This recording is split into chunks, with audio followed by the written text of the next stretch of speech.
Next on Saratoga Live, the spotlight shines on 2-year-olds on the turf. Will Swamp Rat appreciate the stretch out in distance after a runner-up finish sprinting in the Skidmore?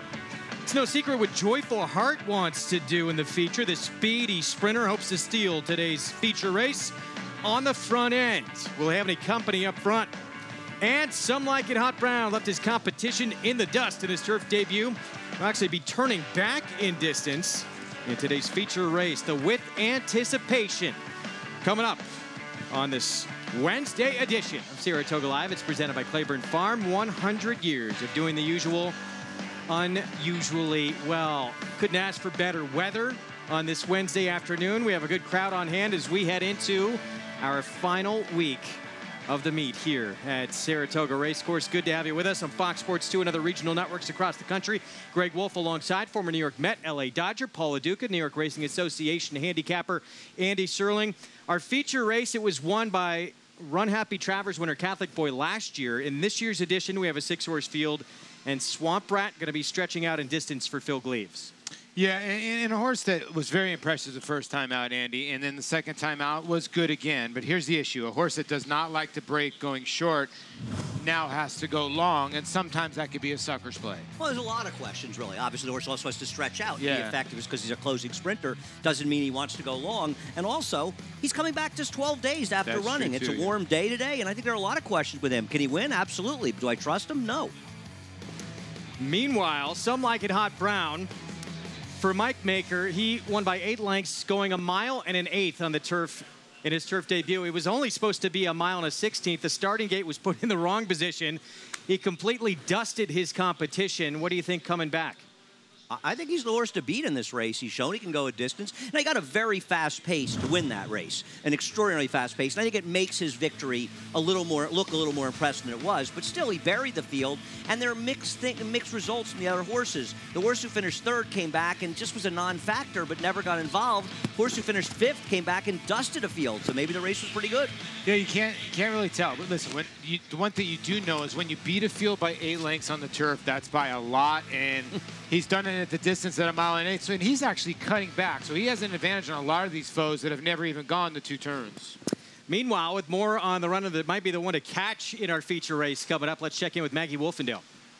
Thanks, Greg. And the gray son of Kitten's Joy will try to dole out some fractions as he will stretch things out after maiden breaking score last time out, going the 6 furlongs back at Belmont Park. Now, his trainer, Brian Lynch, well, he's not so successful in doing so. With his 2-year-old turf horses going from sprint to routes, he's actually 0 for 18 over the past 5 years. So it hasn't worked out well for him. But at least from a physical perspective with Joyful Heart, he does have some scope to him. And I've written in my notes that I thought he's wanted to go longer. So if Jose Ortiz can kind of get things easy his own way, then maybe Joyful Heart will be able to take them all the way in the mile and a 16th with anticipation.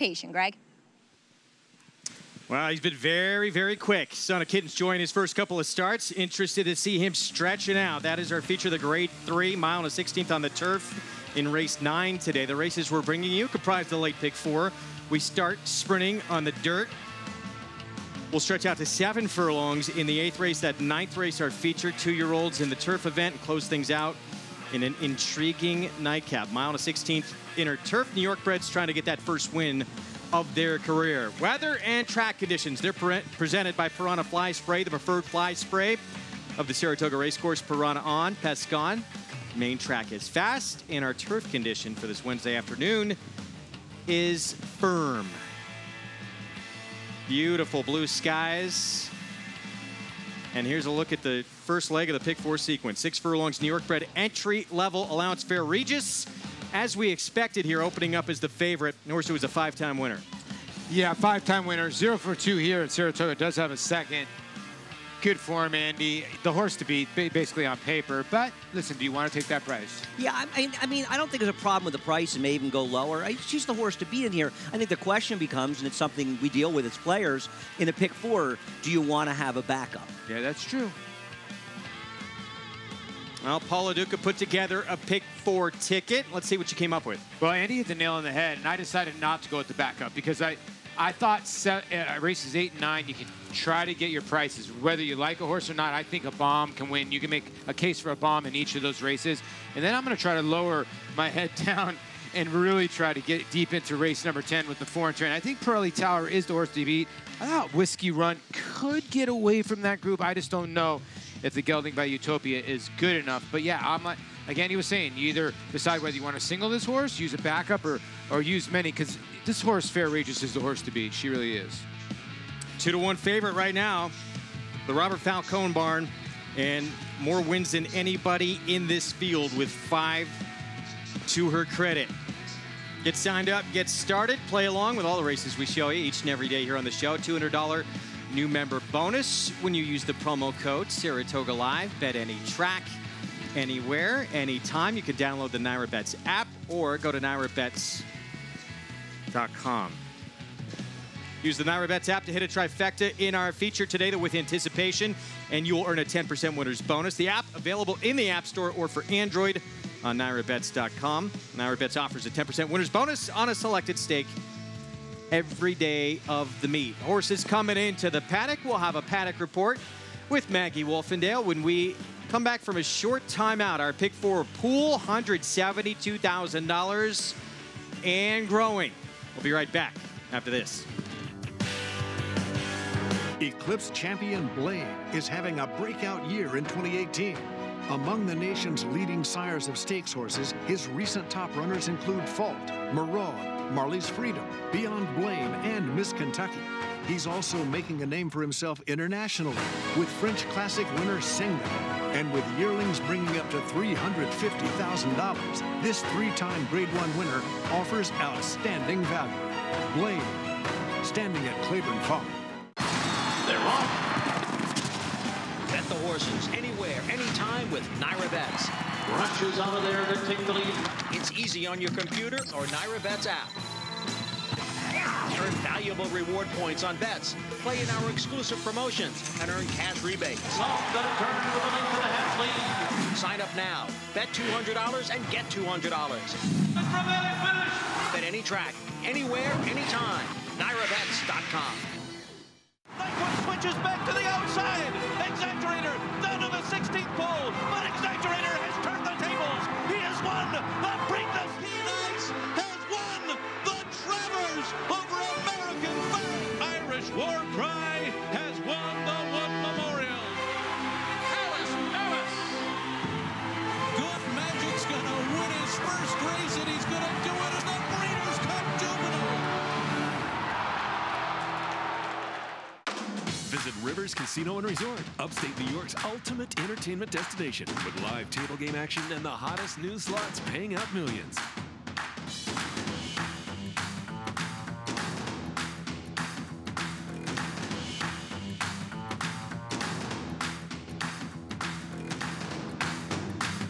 Book your luxury waterfront room or suite at upstate New York's premier resort, the Landing Hotel at Rivers Casino and Resort.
I am Tim Shortell.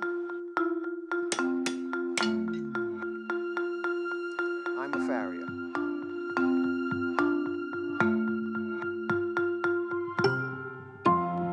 Our main job is to maintain the, I would say, the balance in a horse's hoof, and then we do that ×4 to try to make them as comfortable as we can with the proper toe lengths and heel lengths to make their stride as efficient as it can be for a given animal. We want them to cover as much ground in a given stride, and we try to maximize that by the proper trimming of the feet. And then that's supplemented by sometimes the certain kinds of shoes that they wear. On the turf, as the racing rules go, there's only one shoe that's allowed, and this is called an XT. It just has a very, very small toe grab and no traction devices at all. This is a front and hind. These 4 shoes are all the same. The trainer will say, well, he's scheduled to run on the dirt. So again, we've got the same aluminum shoe, but now we're allowed to use, this is called a toe grab, and it's about twice the size of the one that I just showed you for the turf. A number of years ago, the rules of racing changed for the better, I believe, when they eliminated any more than a low-toe shoe on the dirt. And the reason for that is they believe that they've been able to increase the quality of the soundness of the horses by eliminating all that traction on the front. The 2 most popular styles in hind shoes right now would just be just a plain toe grab here. This one happens to be a quarter horse. You can see that's significantly higher than those I previously showed you. And then very often you'll either hear or you'll see on the tote board that 1, 3, 5, and 8 are wearing bend shoes, B-E-N-D. And what we do is, that shoe doesn't come from the factory. What we do on the stall jack, take the shoe, we fit it first, and then we just fit it in here and give it a couple of licks and bend it down like that. Again, it's another form of traction. Very popular shoe. Because every horse is different, it takes a long time, a lot of practice to develop the good nailing skills. I would say that's probably the biggest challenge. All 4 feet on a given animal could be different. You have to make a judgment call on each and every one when we're all finished. Feet that match, heel lengths, toe lengths, and front and hind. Balance is really the word that we use most often. That's very good. We want to maximize the efficiency of each stride the animal makes in a comfortable way. It's fascinating all that goes into it. Here's another one of the farriers here on the New York circuit, Joe Campbell. And so important to have proper traction. If those dogs are barking, they're not going to run your race. It's true. It's 100% true. They have it for humans, have it for horses. Our favorite coming up in the 7th here at Saratoga, Fair Regis, 7-5 on the board. But you're looking at Lucky Move for Jeremiah Engelhart. With more on this group, it's time for a Paddock Report with Maggie Wolfendale. It's brought to you by Hillendale Farm, now standing Curlin for $150,000. Well, Greg, I think a lot of times when you are going into these New York bred races, sometimes you want a new face, a horse that has never faced New York bred company in her career is number 6, Lucky Move. She's also turning back as she'll make her first start here for Jeremiah Engelhart. And I gotta say, physically, I don't like it at all. I was encouraged by her last race that maybe, this would work out well, and maybe it will, but she's just very long and spindly looking, and to me it looks as though that going shorter that she'll possess no speed, and furthermore I would just like her to be a little more rounded out overall, and she's incredibly quiet down here in the paddock. Always you want them to show touch more energy when turning back in distance, and she just isn't here. As we'll take a look at Jeremiah's other horse coming by way of Finger Lakes, and number 2, Y'all Wicked, who backed up her maiden victory last time out, but really ran considerably faster as far as speed figures are concerned as she got Lasix for the first time. She also encountered a track that had moisture in it that was sealed, so we'll see if that has any bearing on how she runs here today. But a filly that is pretty good looking, has enough size to her, nice substance as well, and possesses the right kind of energy this time around. Considering it's warmer, you want horses to still show a little bit of life here in the paddock. So I think Y'all Wicked could be okay. And Greg, we've seen these Finger Lake shippers and invaders do pretty well coming to Saratoga. We certainly have, and on the main track, Y'all Wicked undefeated, perfect 2 for 2. But I think if you like Y'all Wicked, What's wrong with the 8 Mama White Sox? So we'll talk more about in a little bit. It was a big long shot here in this race. That's one who'd been at Finger Lakes as well, and actually now has a win at Saratoga. Race taken off the turf. We're going to take a look, though, at the favorite first, and there is Fair Regis. So a 5-time winner who won 2 back at Belmont going 6 furlongs and has a race here this meet over the track. Hey, I mean, you know, as Paul was talking about and putting his ticket together, we talked about earlier, Fair Regis is just very much the logical horse to beat. She's consistently running speed figures that are faster in her competition. She has the speed to put herself in the game. She's been consistent as can be for a while. There's really nothing to knock about her. She is the rock of this race. Doesn't mean she'll win, but you have to be using her. You're right. You really do. I mean, she's 4 for 8 at the distance. She's really done nothing wrong. The only thing you can say, she hasn't won here, but it was against stiffer competition. She doesn't need the lead. She can rate off the pace in here. There's just a lot going in her corner. That's why she is 7-5. She got beat by a filly last time out who's 2 for 3 for Hall of Famer Bill Mott, whose only loss came on a sloppy racetrack as well, who could turn out to be a good one early on, obviously, in her career. Here's a look at Lucky Move. So here's a Jeremiah Engelhardt runner Maggie didn't fall in love with here in the paddock, coming in from Ellis Park. And I respect what Maggie says about her. And obviously the 6 furlongs is a question with her. And how fast will the pace be? Because it'll have to be somewhat quick. She'll have to be able to make a big move in here because she's obviously not going to have much speed. And she'll have to improve. But I think it's a very significant trainer change to Jeremiah Engelhardt. And whether or not he's using this race as a springboard to stretch her out more at Belmont, that remains to be seen. Yeah, it's a tough read. She started her career on the turf going long. And now we're at this point. Big John Hancock took her. He's usually good with his 2-year-olds. And he didn't try this horse around one turn. That worries me because he's usually the kind of guy that was with 2-year-olds and likes sprint racing. But maybe Jeremiah could turn this filly around. I thought, I wasn't really in love with her, and the board's sort of showing it at 6-1. Only been on a fast main track that last start. Every other time she's been on the main, it's been sloppy or muddy. So we'll see how she handles sprinting on a fast main track for the first time in her career. Meanwhile, the other Jeremiah Engelhardt runner, she brings speed to the party. She is undefeated on the main track, and that's the 2 Y'all Wicked. Well, if you joined us yesterday, Rudy Rodriguez told Maggie Wolfendale I should start prepping my horses at Finger Lakes because they're all winning. Well, this filly is coming from Finger Lakes. I granted it was on a good racetrack. She got LASIK. She beat Mama White Sox, and then she improved. She's going to have to improve again. Yeah, the problem with her is that she improved dramatically on a sealed racetrack. And that bothers me. Not only moisture, but a sealed track, probably closer to a sloppy track than really a good track. So that bothers me because her other races, she's 1,000 to 1 in this field. Her last race makes her a contender, but can she do it on a fast track? No, that's true. And is she going to be the speed of the speed? She got left 2 back, and she showed a ton of pace. Well, there's other pace in here, but that might set up for the other Jeremiah Engelhardt horse. Mama White Sox can be going. Spartina Splash has speed.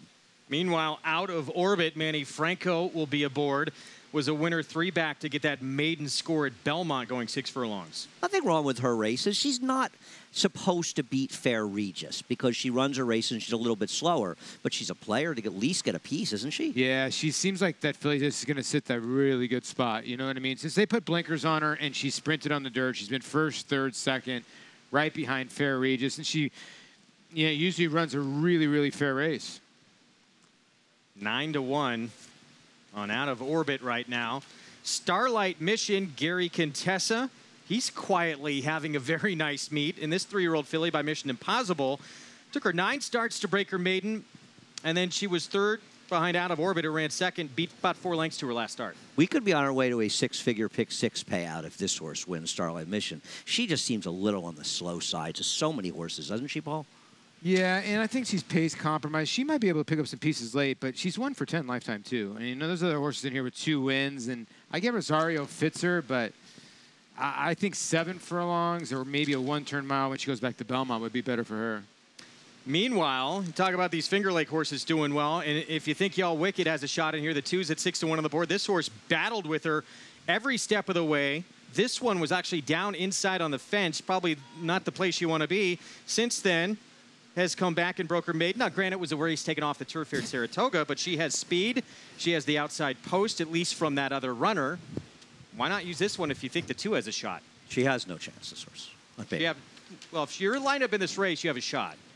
Well, I guess the other 9 horses could go the opposite direction on the track. She's woefully slow. I mean, that was a terrible field off the turf that she beat. I mean, she's 13 to 1. She could be 113 to 1. Last time you said that, the horse won. By the way. Okay, I tell you what, it's Greg, true statement. Okay, yeah, no, I said a horse should be 92 to 1. And yeah, it did and the win. horse won. I know, I've been wrong occasionally. It does happen. It's a shocking moment. Having said that, Grossly would you wrong. like to bet her at 25 to 1? I'll book up to $100 to win on it. I'll bet through my own Naira Bets account Okay. rather than with you, but thanks for the offer. So the answer was no. You didn't want to take twice the price on the board. There's the call to post. Sam the Bugler. And we're going to set for our post parade coming up. We're going to see my Roxy girl to start things off. 7 to 1 Junior Alvarado. Mitchell Friedman. You know, other than her last race, she's got a lot of races that make her a player. The question is, what happened to her last time? Y'all Wicked. Jeremiah Engelhardt, undefeated on the main track at 6 to 1. Well, she improved a lot with Lasix last time out, and her speed, too. I think she might be the fast of the fast in here. Out of orbit is the 3. It's Manny Franco, Phil Serpi. She's shown the ability to sit a little bit off the pace, which she'll likely have to do here, and she's absolutely a contender on her racing races. Fair Regis, the favorite, and a deserving favorite out there somewhere at 6 to 5 on the board with the meet's leading jockey, Irad Ortiz Jr. Yeah, crazy that this New York bred was in for $16,000 at Santa Anita just a little while ago. You're getting 6 to 5 and a $77,000 purse today. Here's Light Worker coming in off a maiden claiming score at Saratoga at 7-ace. Jose Lizcano rides. And she got the run of the race last time out against a weaker field. Tough to see it happening here. Lucky Move warming up without a pony here, 6 to 1. Jeremiah Engelhardt coming in from Ellis. Really does look good warming up without that pony. Comes in with a bullet drill, too, and Jeremiah's good with new acquisitions. Starlight Mission, the 7. Joel Rosario and Gary Contessa. She'd have to improve off her recent races, and as Paul said, 6 furlongs may be short of her best. 14 to 1 on the speedy filly here, Mama White Sox, with Dylan Davis aboard. Yeah, she took a field gate to wire last time off the turf event. She's going to have to really improve today to clear this field. She's delightful. The 9 we'll see next, Javier Castellano, trainer Bruce Brown coming out of that out-of-orbit race. Her last was disappointing. She have back race to give her a chance. Considering some of the odds on the board, she's an overlay at 13 to 1. And Spartina Splash, Kendrick Carmouche on the outside at 37 to 1 for Linda Dixon. Another Finger Lakes shipper at 36 to 1. Wow, it's a big price. Another horse with speed. You know, when Kendrick Carmouche is aboard a speed horse, he's going to send. So maybe 10 will be part of the early brigade. $370,000 in the pick 4 pool. And a heavy favorite here that maybe quite a few people thinking might be a single in Fair Regis. It is hard to find a horse that you say, oh, that's going to be my horse in the rest of the sequence. Well, yeah, you're right. Right. So you got this horse at 6 to 5. Race number 8, you're not going to see anything. She has to be the shortest price on this 100%, sequence by a right? great Even race deal. 9 with the scratches, Swamp Rat is not going to be this price. And then the last race, the 10th, is wide open. So, yeah, even money, what do you think she'll be by? You think she'll probably end up at even money, Andy? By the time Yeah, all I think said and she sits in this even money range. I mean, it's just one of these things where every other horse you're trying to make a case for, even like I like the 6 a little bit in here, and I'm not going to be shocked if Lucky Move wins, and I'll bet a few dollars on her. But still, she's going to have to like the 6 furlongs, and she's going to have to improve. I mean, Fair Regis, if she runs sort of her weaker races of her last number of races, she still might be faster than these horses. Even money, lowest price we've seen yet here on this 4-year-old filly by Bustin' Stones as we look at the Jeremiah Engelhardt filly by looking at Lucky, cutting back in distance. And to get that last start at Ellis going a mile, that was the only time she had an opportunity to run over a fast main track. Yeah, as the tractor's making the paddock very fast behind us. Here's the 2. Y'all Wicked. Y'all might be getting better, this horse. This could be the filly that's getting better. Listen, a lot of people like to play 3-year-olds at this time of the year because they could be climbing. So this horse could be changes. Improve. Yes, on the improve. I just wish her last race had been on a dry track. Yeah, I know. I hate to take a horse that's a 1-number horse. I mean, her first 2 races are woefully slow and would give her no chance. Her last race, however, gives her a real chance. It's just on that good sealed track. Yeah. It bothers me. Out of orbit, 9 to 1 as we take another look at this Daughter of Malibu Moon with Manny Franco aboard. Impressive maiden breaking score in the 6th start of her career. This will be her 3rd try-in against winners. We're going to check in right now with Maggie Wolfendale. Thanks, guys. And another filly that you might have to be a little concerned about the fact that she does seem as though she prefers moisture in the track. I'm talking about number 3, Out of Orbit. But as Phil Serpy, maybe his record doesn't necessarily indicate it, his horses are showing up, and it feels as though he's getting the most out of them. Now, second last time out, pretty far back from an impressive winner in Take Charge Aubrey. But once again, I liked Out of Orbit in the paddock. You know, these horses that are making their third starts of the meet, you always look, are they carrying their weight well? Are they getting from race to race in good condition? Excuse me, good condition. And it looks as though she is here. I picked her last time. She disappointed me a little bit, but I still think she could have a shot here, especially getting back to the 6 furlongs. And again, that's something we'll keep our eyes on here again this afternoon as well. It's a very warm day. I'm washed out. Yeah, it is. So I wouldn't take it. Woo! A guy on the tractor's not washed out, I'll tell you that much. Yeah, you don't pay, like Maggie was saying, some of the horses she knows like the back of her hand, and that's what you got to keep tuned in. But if a horse is washed out completely, it's another thing. If tiny bit, to keep forgiveness today, because yeah, Absolutely. You're right. It's a hot day today. Yeah. Look at where everyone's going in this race, and Maggie, Andy trying to take shots to beat the even money favorite right now, as we have the right close two to horses, no? $500,000 in this pick 4 pool. Well, you think, okay, the 6, how does, she win this race? She wins this race because she's just a better horse. She's never done this before, and Y'all Wicked wins this race gate to wire, right? Yes. So I think those are the 2 horses that can really beat the 4. Loading up. Last chance to get your pick 4 in. And the 4, the one to beat, trying to pick up the 6th win of her career. Fair Regis here for Robert Falcone with a meets leading jockey, Irad Ortiz Jr. Let's send it upstairs for the start of this pick 4 sequence. Here's the voice of New York Racing for the call, Larry Colmus. The big favorite, Fair Regis, moves into the starting gate with Mama White Sox going in. Here's Light Worker stepping up with She's Delightful, and the last one will be Spartina Splash to take up position in the outside stall and complete the line here. Even money on Fair Regis as Spartina Splash and Kendra Carmouche come forward and in, and they're all in line.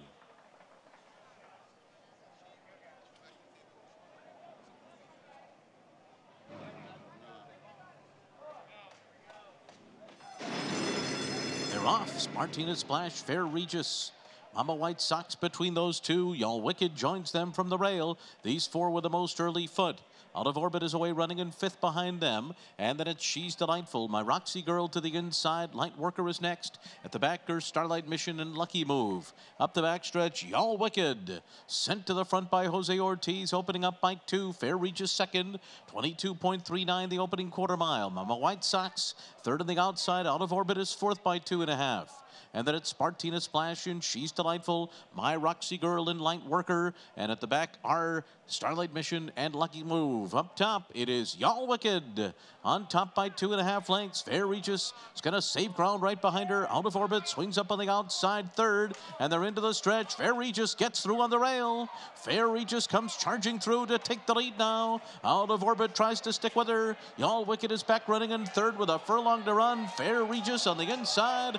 Out of Orbit giving her a test on the outside. It is Fair Regis in front by a head. Out of Orbit trying to hang in there. It's these 2 from the back. Starlight Mission 3rd and closing too late. It is going to be Fair Regis. Out of Orbit was 2nd. A fast closing Starlight Mission was 3rd. And She's Delightful was 4th. 5/16, guys.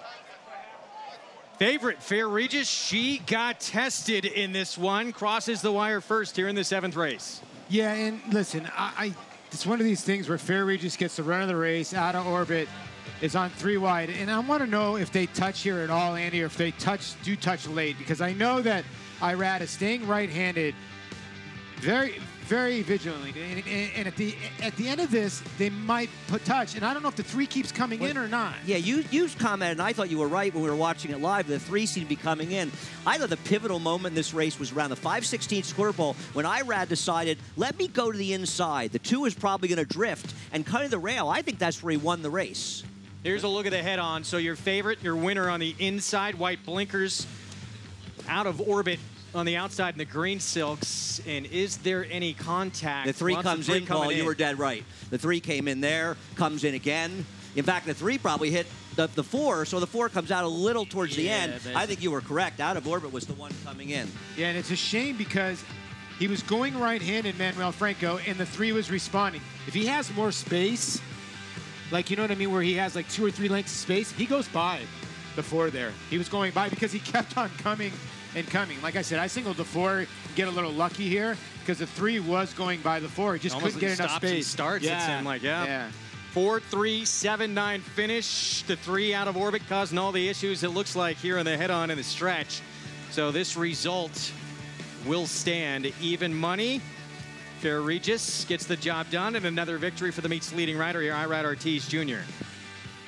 Yeah, and him and Chad Brown had a couple wins before you joined us on air today. They're really starting to space themselves, Andy. Yeah, well, the trainers contest is over. Yeah. Owners may be over, and Irad may just be over. Yeah. Too much, not enough time left to catch him. This cannot be a good feeling going this fast on a horse, all out, using your stick and getting bumped repeatedly down the stretch. Well, yeah, it is, because look, the 3 comes in, gets bumped, comes in again, and the 3 keeps making up ground. It's crazy. He was lugging in on Manny, and this was not Manny's fault. You could see he was getting in.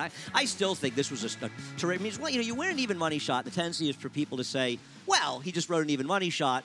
Anyone could have won on that horse. And I really think that Irad made a very, very big move when he went inside. And I'll tell you something else. Because the 3 was lugging in, the fact that Irad was out inside of him and not outside of him made it harder for the number 3 out of orbit. Because out of orbit probably wants to be inside. Yeah. You see Irad Ortiz Jr. on the phone. He's calling you, Greg. Yeah. He's saying my phone you were is right ringing. not to bet Mama White Sox in there. Talking to the He stewards said, right now, and there is... Nice you not to get suckered in by Andy. You don't know what the objection is now. It could be the trainer, it could be anybody else. We heard Irad the other day said, listen, I had to take a shot. You never really know what's happening here, but yeah, I would think Manny Franco probably didn't want to lodge this objection, but you never know. But I'm glad that they're looking at it. Because a friend of mine just texted me and said, from the pan shot, it looked to me like the 4 was coming out. Now, he should be watching our show, and I'm embarrassed for him, and it's a disgrace. But most people are watching, many people are watching the pan, and they're not seeing. And you want the stewards to be looking at something like that. Yeah. But as we know from what we saw, the 3 was the horse that was actually the culprit. Yeah. And there's a severe bump where the 3 actually does knock the 4 off stride a little bit, kind of hits the hind end of the horse, and that's the most severe part of this entire thing. There's an argument that if the out of orbit, the 3 had finished ahead of the 4 Fair Regis, there's a disqualification. Yeah. The 3 comes down. Yeah. This horse, there's no way there's going to be a change here. None. So it's Manny Franco lodging the objection against your winner, Irad Ortiz Jr. Now, Manny, green and white silks, white blinkers outside, and it looks to us like he's causing all the issues. Is a claim here that Irad accidentally hit the other horse with a whip? Now, that's not an automatic disqualification, but that's what somebody else just said that to me and said maybe that's something that's going on here. Okay, that could be. Yeah, we're trying to see, but no. Well, you see the horse turn away right there. So if we go back to that again. I mean, the horse went sideways.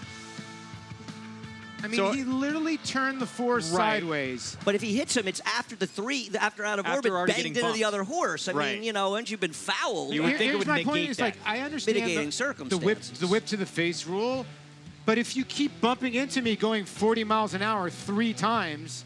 So here's a look. Keep your eyes on the inside runner, Blue Silks. That's Irad Ortiz Jr. Right there. Where? I don't know. Let me tell you something. I can tell that the horse in front went sideways. If you can tell me with your laser eyes that horse 100% got whipped in the face, you're Superman. You got laser vision.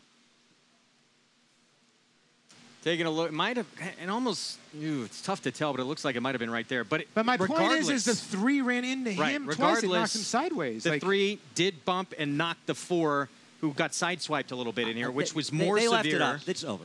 They left it up. Than the whip. So there'll be no change. Good call, by the way, on Paul, and seeing the 3 was lugging in there because you were right on top of that. Great call. Thanks. 4-3-7-9. It's gone official, so this result will stand. Yeah, here's what we were talking about before. Now the inquiry's over. Irad realizes that the other horse is coming outside him with momentum, and rather than go up between them, he decides to sort of relax a little bit and cover the rail. assuming the 2 would drift. Now, obviously, the 2 doesn't drift.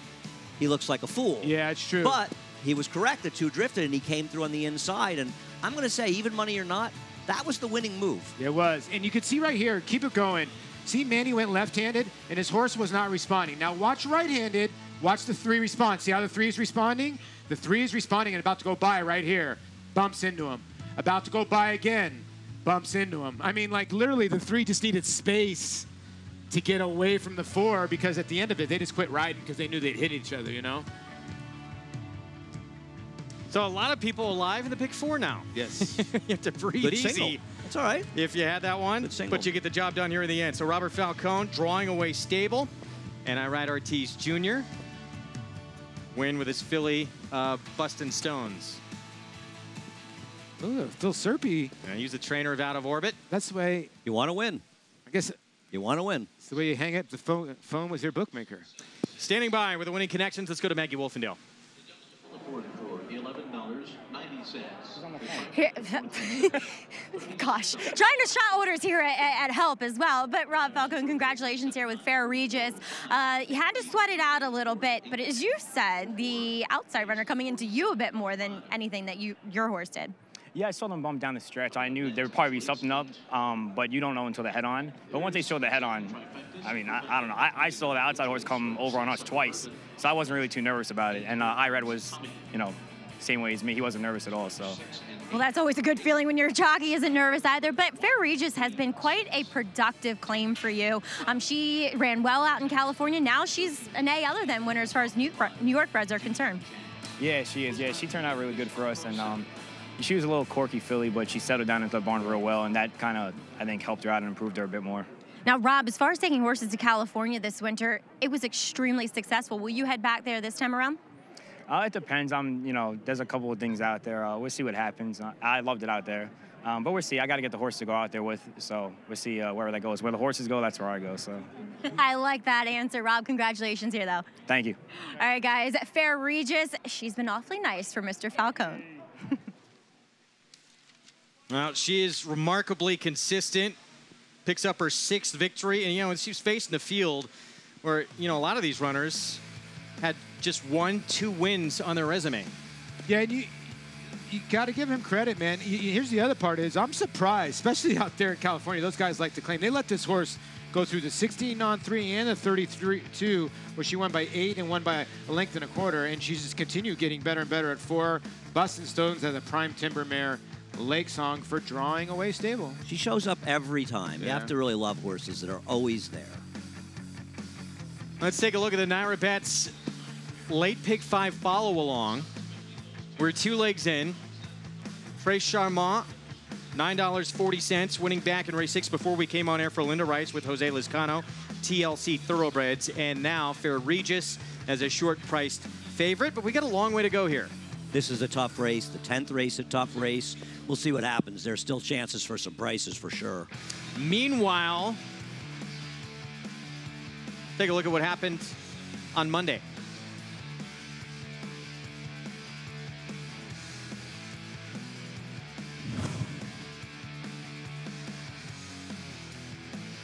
So this is the horse that shocked everybody. Blue Belt at 50-1. The other Rudy Rodriguez runner who got to the front and never looked back, and was a very difficult one to come up with. But shouldn't have been 50-1. No, should not have. I actually told Rudy's always around here. I don't know if a lot of people know. He's always driving his cart around. So I went up to him. I'm like, oh, 50-1. You don't give me that horse. And he was like, he goes, I never thought, first of all, the horse should have never been 50-1. He goes, I didn't even want to run the horse in that spot. He goes, hey, the horse got really brave. And there you see the benefits of opening up your Naira account. I mean, it's just boom. I mean, and there it is. The first the only $9. difference, Yeah. Cluntia, $14.60 That was tough. in that first leg. So But if you you're got to get involved with this Naira Bets late pick 5. Who's trained by who? Rudy Rodriguez. So if you were a Rudy Rodriguez fan, you would have had $6,000 at least in the bank, maybe $56,000. It has been a tremendous bet all season long, all summer long. The Naira Bets late pick 5, if you're the only winning ticket on weekdays and Sundays. And rainy days and Mondays, Yeah. $150,000 no matter how much is in the pool. And on Saturdays, $300,000 guaranteed single ticket payout no matter how much is in that pool. Before we move along into race 8, we're going to check in. Maggie Wolfendale standing by with a special guest. Always pleased to be joined, especially in the winner's circle, by NYRA CEO and President Chris Kay. And Chris, as we head into the final week here at Saratoga, it's all about the fans. Fan Appreciation Week. It is, and if they go to NYRA.com, they'll see all these great deals we have.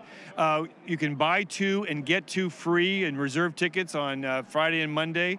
We've also got a killer barbecue at the rail, $45 a person, eat all day. And then my favorite is the family deal. $44, you get 4 admission, 4 Cokes, 4 hot dogs for everybody on Monday and Friday, I believe. Can I come do that? That sounds amazing. You can. In fact, why don't you and I go to the barbecue instead? I like that idea even better.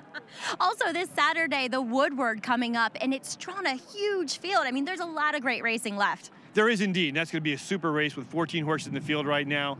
One of the things we've seen throughout the entire meet has been some great fields and some great racing, not to mention what happened last weekend in the Travers, which was awesome. So we're looking for some great racing this weekend as well. For people that haven't been out here, this is a great weekend to come. Now, we had the stretch this year. Next year, we have another new facility opening up. I know, there's no rest for the wicked. The stretch has been a huge success, and so at the other end of the building, at the clubhouse end, we're going to break ground on Tuesday for what will be called the 1863 Club. Wow, that's exciting. Tuesday. I don't even think I'm out of here by then. Most people aren't. No, in fact, if you'd like to help dig, Okay. we'd love to. We'll give you a shovel. We'll all do it in unison because we got a lot of work to do to have it ready by opening day of next year. Well, that's so exciting. But about a month ago, I interviewed you. You were wearing these really cool pants. Now, you've kind of let our co-hosts down, Greg and Paul. They are sporting them, Chris. I know, and I didn't realize that till I saw them on air. Guys, I thought we were part of the same fraternity, you know? How come I don't get the memo? But I'm going to find a way to make sure they see him later tonight. After the last race, I'm going to go home and change so we could be the 3 amigos. I think that would look fantastic. Chris, I thank you for joining us as always, and have fun tonight. Thanks, you too. All right, guys, make sure you keep those pants on for 15 Church later on. You better believe it. Chris donned these pants a couple of weeks ago, and we said we have to get in on this because they're tremendous, and we've been sporting them. I've never had so many people look at me at the racetrack as I have since I had these pants on. I like Pina Colada. I've been singing the Pina Colada song all day. It's right there. This might be the proudest moment of my life, personally. I love these things. And now, hey, anytime, summertime, racetrack, these are our go-to pants. Oh, you bet. Race 8 coming up next here. It's 7 furlongs on the main track. New York breds, allowance optional claiming field. Avinu Malkenu. Blinkers coming off for Jeremiah Engelhardt. Jose Ortiz rides. This horse is the 2-1 favorite right now. We'll talk more about it in an interesting 8th race here on the main track. You're watching Saratoga Live on Fox Sports 2 and other regional networks across the country. Life of a Jockey Agent. We'll go behind the scenes when we come back.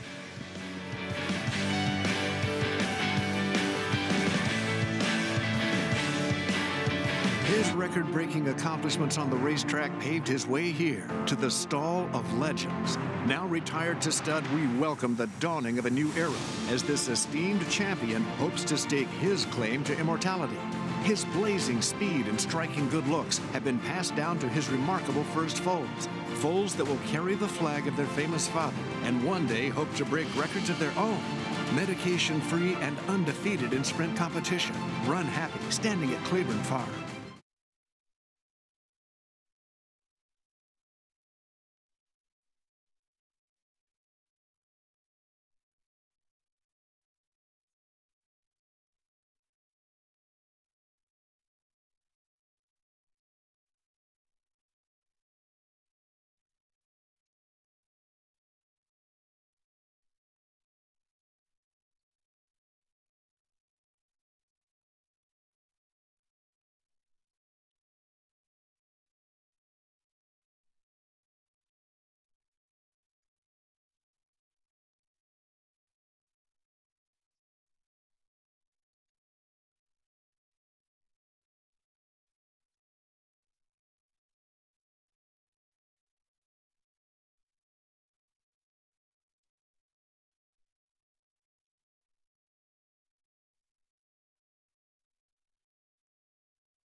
I am Steve Rushing. The filly's nice. It's a filly Grams.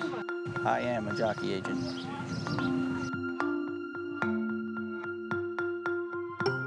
I think the key to being a good jockey agent is communication, having a good relationship with the owners and trainers, and yeah, communication I think is a big part of it. Aside from having an outstanding jockey, of course. It's clean.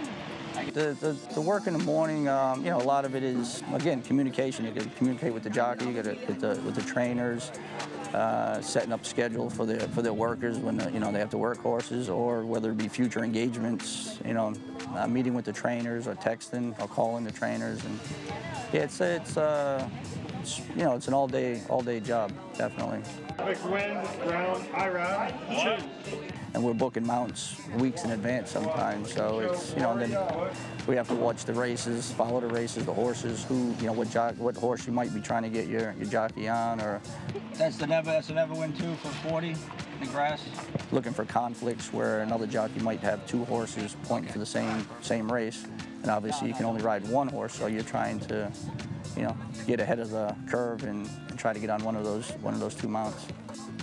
It's important for a jockey agent to be a good handicapper, especially if you have several horses pointing for the same race. The difference is most people who handicap, they handicap the day of the race, where they know the track conditions, they have the past performances of all the horses that are in the race. Unfortunately for us, we're doing it weeks in advance, so we don't know every horse that's going in the race, and we don't know obviously what the track condition is going to be. So we're trying to do that weeks in advance. But it's very important to be a good handicapper. Yeah, we're like family. You know, I spend a lot of time with as much or more time with the jockeys than I do my own family, and we all become close. And that's what's great about Saratoga. I mean, this isn't typical where, you know, at my Belmont or Aqueduct or Gulfstream when we're working. But up here, all the families come up here, and we all get together, and we get to hang out, and they get to spend time in the morning with us. This is the elite of the elite here, and it makes our job a lot easier because they're all very professional. You know, they do all the right things.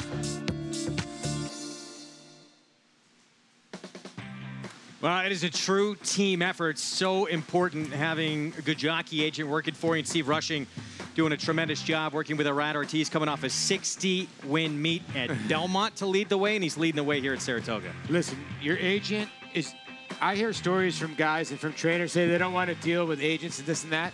As a professional athlete, your agent is your guy that's sort of, I hate to put it as in, somewhat your bad side. You're the one that has to tell the truth to the other people. Hey, I'm not riding this horse, I'm riding this horse. And there is Angel Cordero, who's done such a great job, being Johnny V's agent. And listen, sometimes he has to make the tough decision for Johnny so that Johnny doesn't have to. You know what I mean? Time for What's Trending, and just a few more days left to book your museum tour at the Hall of Fame across the street from Saratoga with Tom Durkin. That's where you call to get booked and go through the tour with the proper way to do it, with one of the great voices in the history of our sport, Tom Durkin. $20 if you're a museum member, $25 if you're a non-member, and if you want to see Tom, he's out here almost every day. We're going to take a break in the action. We'll be back. We're 17 minutes away from race 8. Learn more about all our Triple Crown winners across the street as well at the Museum of Racing and Hall of Fame. We'll be back right after this.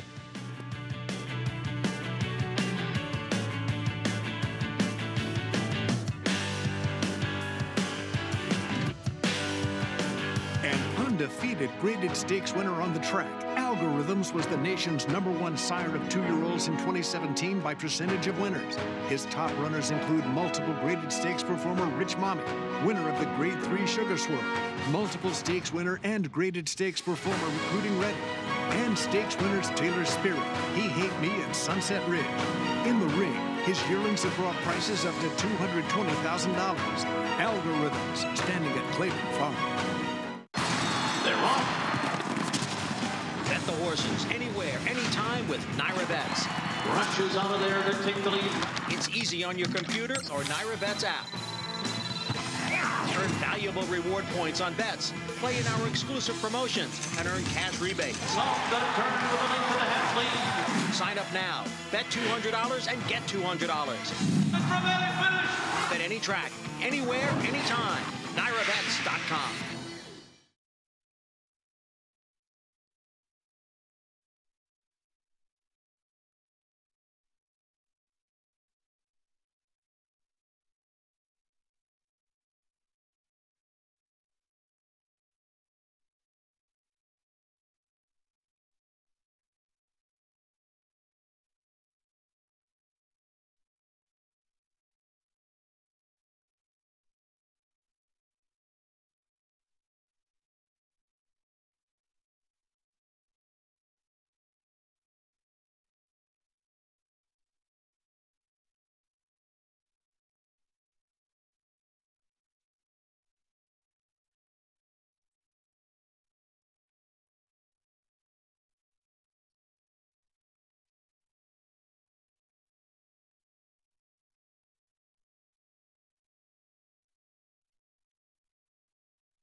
We are back on Saratoga Live. Thanks for spending part of your Wednesday afternoon with us. It's a gorgeous day here at the premier race meet in the country. And our 8th coming up, we're going to check in for a paddock report right now with Maggie Wolfendale. It's brought to you by Hillendale Farm. Now standing Bayern for $15,000. Maggie? Thanks, Greg. And let's check in with a horse dropping out of stakes company in number 9, Alvinu Malkanu, a horse that I've been a fan of. Now, maybe he's starting to look like one of those horses that was a very good and precocious 2-year-old, and now the rest of the competition has caught up with him. Maybe that's the case. But on the flip side, once again, here in the paddock, he's impressed me. Now, he is pretty quiet, but I'm okay with that. That's kind of been his attitude since he's gotten a bit older. In the 7/8s, he'll try it for the 3rd time in a row, but against one of the more weaker fields that he's faced here. But he is stepping out of age-restricted company for the first time. But physically, he matches up just fine with them. And again, I like what I see. Moving on to number 11, Stretches Stone, who 2 starts back, he was a mess that day. He ran okay as far as speed figures are concerned, but he got really, really wound up pre-race. And I just felt like that was not a good sign for him. Now, last time wasn't in the paddock, but I know that looking at him, he doesn't really want any part of going a 2-term mile and an 1/8. And the fact that he won a mile and a 16th way back when, that was on the inner track. And a lot of times you find horses that are more productive kind of sprinters. They'll be successful over that surface and that configuration more so than any others. And the 7/8s, I think, hits him right between the eyes. He's nice and relaxed here. Yes, he looks hot, but they've sprayed him down. I'm willing to forgive him. It's pretty hot out here, so I'd rather see him like this. But as you see, he's calm, he's collected, he's focused, and that's when Stretches Stone does tend to run his better races. So, Greg, we'll see what shakes out with these two. Maggie, thank you. He's interesting here on the outside. He showed a ton of ability early in his career. He went to the bench for about a year, and his only bad race coming back was on an off track last time out. And at 2 turns at 9 furlongs. I'll be honest with you, I think that 11 Stretches Stone in some ways is the worst to beat in this race turning back. It's a very, very competitive, tough field. I think this is a really tough group, but I think he's a very logical horse. Very logical. I mean, I don't get it either at 5-1. When you get to the 9, Avino Makunu, blinkers coming off, coming out of better races, I get it. And the other part is maybe this horse is getting hammered because both races are here. Both wins are here at Saratoga, at least. His last work was very good. I was talking to Jeremiah Engelhardt, his trainer, earlier today, and he's had a throat operation since his last race, whether that'll help him or not. Obviously, sometimes those things are major helps, and sometimes they don't. This is him winning here last year on the funny side. And as Maggie alluded to, he was precocious and good as a 2-year-old. He has not demonstrated that he has improved, though. But he was with a pace that collapsed last time, and maybe he's been too aggressive. He's a player in here, but she's 2-1 right now. This is a more competitive race, at least to me, than that.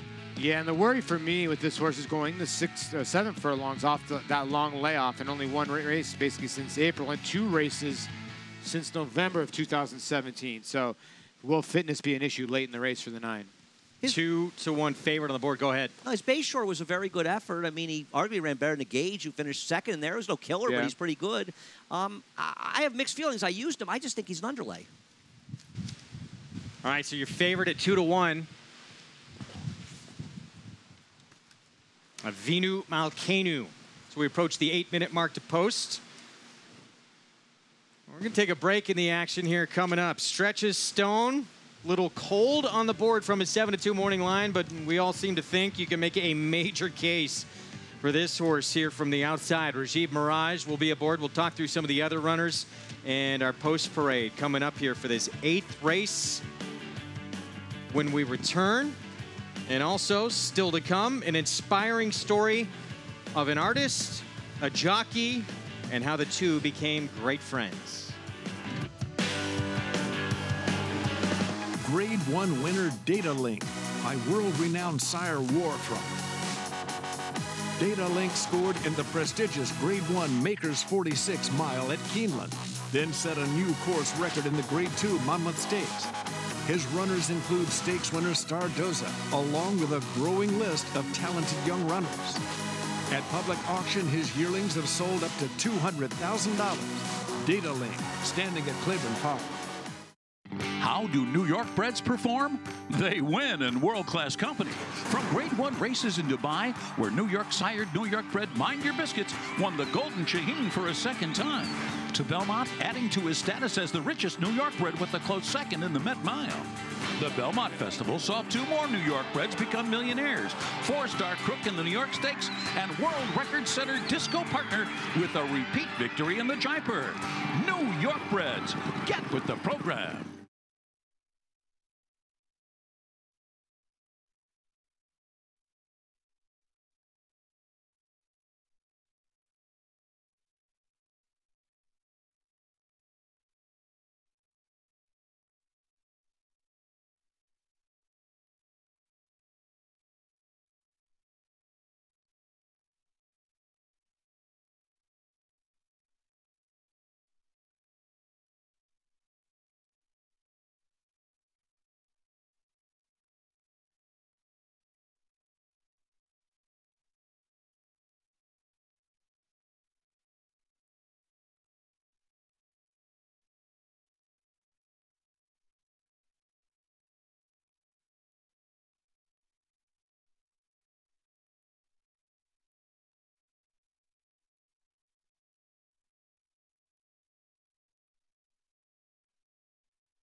Welcome to Saratoga Live. Good to have you with us on this Wednesday afternoon as we kick off the final week of action of the Saratoga meeting. It's presented by Claiborne Farm.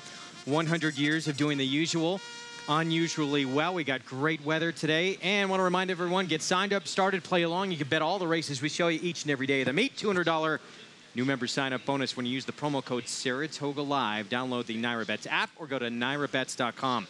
Post parade here coming up for the 8th race. 7 furlongs on the main track for New York bred allowance optional claiming field. And here's Wicked Macho for Marquesi. He will appreciate a return to the main track after running synthetic, but he might be best on a wet track. Samadhi Sky sent out by Edward Barker. John Velasquez rides. If you take away this horse's turf races, he's a pretty good dirt horse, so maybe this is what he's been wanting to do at 11-1. Candid Desire at 8-1 here. It's Gary Siaka off the claim and David Cohen aboard. Interesting reclaim, at least the trainer, Gary Siaka, for Steve Glaceris, the trainer. He needs pace, but he's not impossible. The Caretaker, he is taking attention on the board. 8-1 morning line. He is 7-2 right now for Kieran McLaughlin. Very sharp in form. 6.5, 7 furlongs, and 5.5 furlongs. Second, first, and first in the last 3 efforts. Rudy Rodriguez sending out Horoscope. He brings some quickness to the race. I think he has excuses in his races, and he's a major player at a fair price. 9-1 on Horoscope with Irad Ortiz Jr.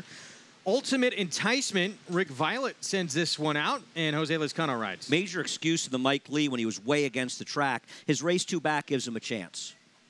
Avinu Malkenu, the current favorite at 2-1 for Jeremiah Engelhardt and Jose Ortiz aboard. Still trying to prove he can build on that terrific 2-year-old form. Overbet at 2-1, but a big player.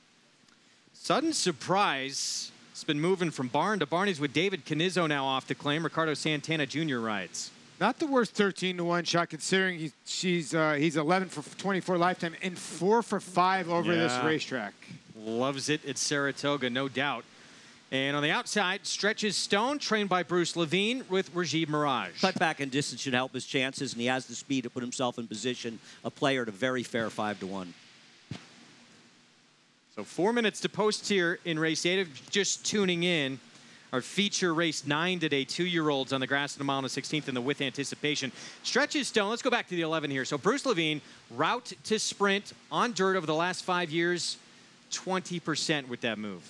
It's a good move. I mean, in this horse's best race was in the 25 and Han 3, coming back and won a closing sprinting race when he was a 2-year-old. Obviously, there's been some issues there, but he wants to go around 1 turn. Yeah, I think he's a logical horse cutting back in distance, and I think there's a lot of value on the board because of the price of the 9, who we've talked about, the Vino McKinnon. He's good, but he's got to step it up, and he hasn't done it so far as a 3-year-old. We'll see. One of the first 2 starts of his career, including a stake in the funny side. They put him in the Grade 1 Champagne. And this will be start number 3 of his 3-year-old campaign. They toyed with blinkers last start in the Mike Lee. Didn't respond to that move, so now they come off today. They come into the bullet drill and, working good. And you know, taking the blinkers off. I don't know what that means. The one Wicked Macho, you know, this horse is dropping in for 40, and this is the first time this horse has been in for attack for a while. But I don't know if the wet track helps. There's the stat on the move. It's about 14%. Yeah, Mark Cassidy does not have great numbers synthetic to dirt, but I think it's the right move. He's a better dirt horse. Yeah. I just worry that his best race on the dirt was on a wet track, but he has a race in the dirt that gives him a chance a few back. Put in a bit of a move last time out and then just completely flattened out at Woodbine back on July the 22nd, but we're going deeper back in his running lines. Yeah, it's a win at Belmont in the slop. The reason I showed this race earlier today was that the horse who finished third is on the rail, and that's Horoscope, who's today's 5. He was on a dead rail in this race. You wanted to be outside where Wicked Macho was, and Horoscope was compromised by that. And I think Horoscope is actually the one you want out of this race more than Wicked Macho, because he's better in a dry track, and he's been compromised by trips in a number of his recent starts. So double-digit odds here on Wicked Macho, cutting back to 7/8 as we get a look here at Horoscope for Rudy Rodriguez. It depends how much speed Sudden Surprise shows. Now, he's a better horse than Sudden Surprise, but obviously they get engaged in a speed duel. It'll do both of them in. But I think Horoscope's a bit dirtied up, and it's worth a play at 9-1. Meanwhile, trying to win 3 in a row and getting bet like he could do it. This horse right here, the Caretaker, with more on the son of Speightstown. Let's go to Maggie Wolfendale.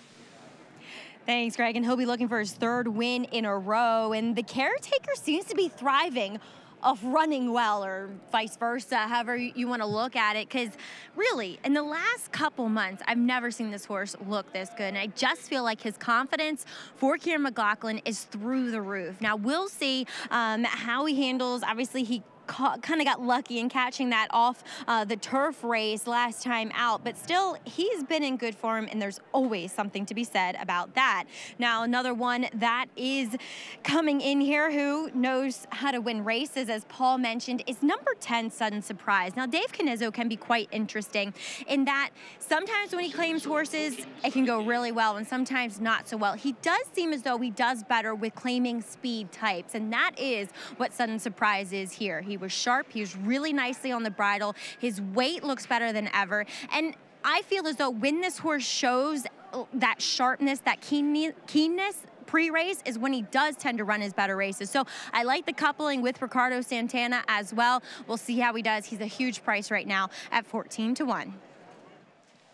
Well, he always brings his A game when he's at Saratoga. He's won 11 times in 24 starts. He is 4 for 5 at this racetrack. The only time he's been beat here was last start on a sloppy racetrack back on August the 3rd. But he loves the slop. To me, he's just way too slow to compete with these horses. He needs to get to the front of these. He does show a race where he did rake going 6.5 furlongs, but that was under the Pride Cox care, and that was a year ago. So he's going to have to keep the 5 company and try to pass that one and then hold off all the closers late. But I think he's a live 15-1 shot. And again, to get back to the 11, Stretch of Stone, I think he wants to lay a little bit farther back, which he will coming out of that mile and 1/8 race. I think the Caretaker is the one that's making value on the board. Not always Vino Volcano a bit overbet. I mean, I understand that people like horses off of wins, but the Caretaker walked in the front end to beat a subpar field 2 back, and last time out, he was an off-the-turf 5.5 furlong races against horses that would be 50-1 in here. I'm not saying he can't win, but geez, he feels like a 12-1 shot, not a 7-2 shot, and that's creating value for everybody else because he's so dramatically overbet. Loading up here, going 7/8. Here in this 8th at Saratoga, there is the one trying to win 3 in a row, the Caretaker. Down to 7-2 from his 8-1 morning line for trainer Kieran McLaughlin. The favorite, though, the 9-horse Avinu Malkanu. Been favored throughout here in the wagering for Jeremiah Engelhardt. Here's Larry Colmus with the call. They're all in line. They're off. And it is a good start for Sudden Surprise and Wicked Macho on the inside. These two out for the lead together. The Caretaker and Ultimate Enticement right behind them. 3rd and 4th, heading up the backstretch. Then Avino Malkanu on the outside, followed by Candid Desire down toward the rail. 6 lengths off the lead and just ahead of Horoscope, Stretches Stone. And last of them all is Samadhi Sky. The first quarter goes in 23.19 seconds up the backstretch, and it's Wicked Macho out there alone and going along at a leisurely early clip here. Sudden Surprise, a length and 3/4 behind, second by 2. Then the Caretaker in 3rd. Ultimate Enticement is 4th. Avino Malkanu is 5th. Stretches Stone is 6 lengths from the front. After that, it's Candid Desire, Samadhi Sky, and Horoscope at the back of the pack. Around the far turn, and it is Wicked Macho, who went 46.13 for a half, leading it by a length.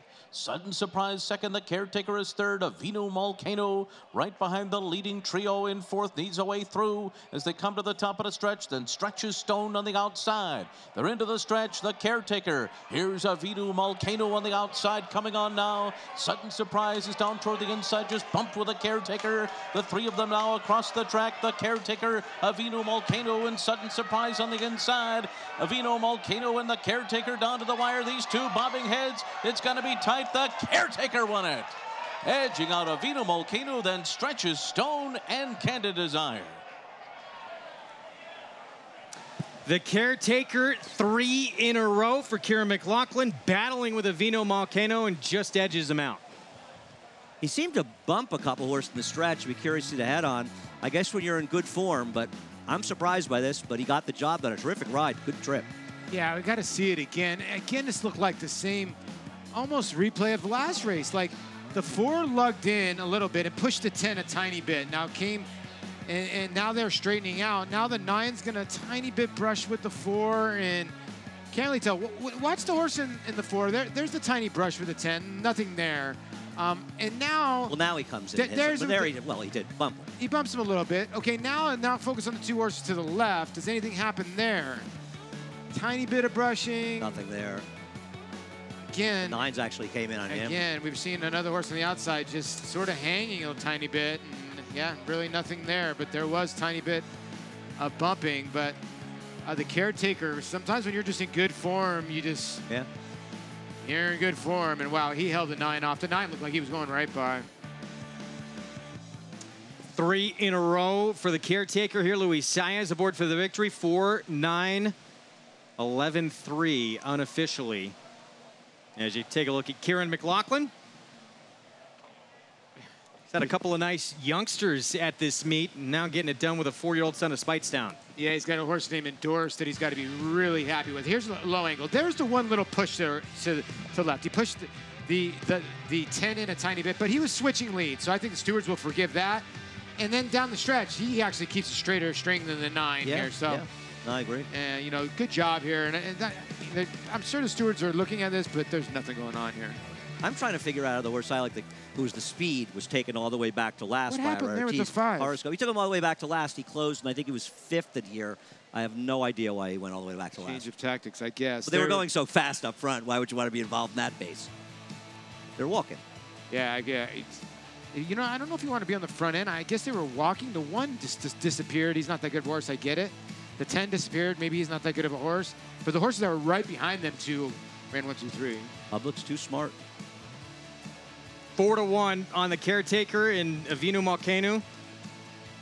Had every chance to get by that horse.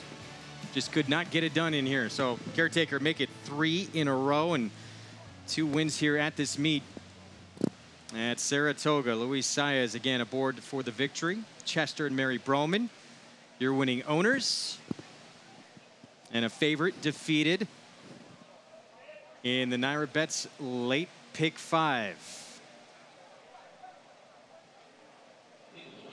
And if it goes official, there's your winning owner. Our feature race still to come here. Some like it hot brown. One going a little longer than he was supposed to even go in his turf debut. Can he back it up with anticipation? We'll be back with our feature race next. Grade 1 winner Lee traveled the world competing against the best of his generation. A graded stakes winner on both dirt and turf, he set a new track record in the Grade 1 Don Handicap and retired with earnings of more than $2.3 million. Now his flashy first crop yearlings are turning heads with a striking resemblance to their internationally successful sire. The sky's the limit for this promising young stallion. Lee, standing at Claiborne Farm. They're off. Bet the horses anywhere, anytime with Naira Bets. Rushes out of there to take the lead. It's easy on your computer or Naira Bets app. Earn valuable reward points on bets. Play in our exclusive promotions and earn cash rebates. Off the turn with a length and a half. Sign up now. Bet $200 and get $200. Bet any track, anywhere, anytime. NyraBets.com. Bayern turning for home in front. Coast of New York on the outside. California Chrome in third. Shared Belief laboring back there in fifth. 1 furlong to run. Bayern, Coast of New York. California Chrome on the outside. The three of them come to the wire. Bayern, Coast of New York. California Chrome. Here's the finish. Bayern holds on.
Back on Saratoga Live. It's a horse with the white blinkers on in sharp form right now. The Caretaker, he has reeled off 3 consecutive victories. Holds off Avinu Malkenu to get this 3rd consecutive win. Stretches Stone, completes the trifecta. Owned by Chester and Mary Broman. Kieran McLaughlin, your winning trainer, and Luis Saez aboard for the winning ride. $10 on the win. Let's go to Maggie Wolfendale. Thanks, Greg. And here with Kieran McLaughlin and the Caretaker. Kieran, what can you say? 3 wins in a row. He seemed to come back this year in better form, and he's just really kind of propelled himself into the best career of his life. Yes, he has. I'm not sure exactly why, but we have a great team of people working hard every day, and it worked out great that he's won 3 in a row. Louis rode a great race today.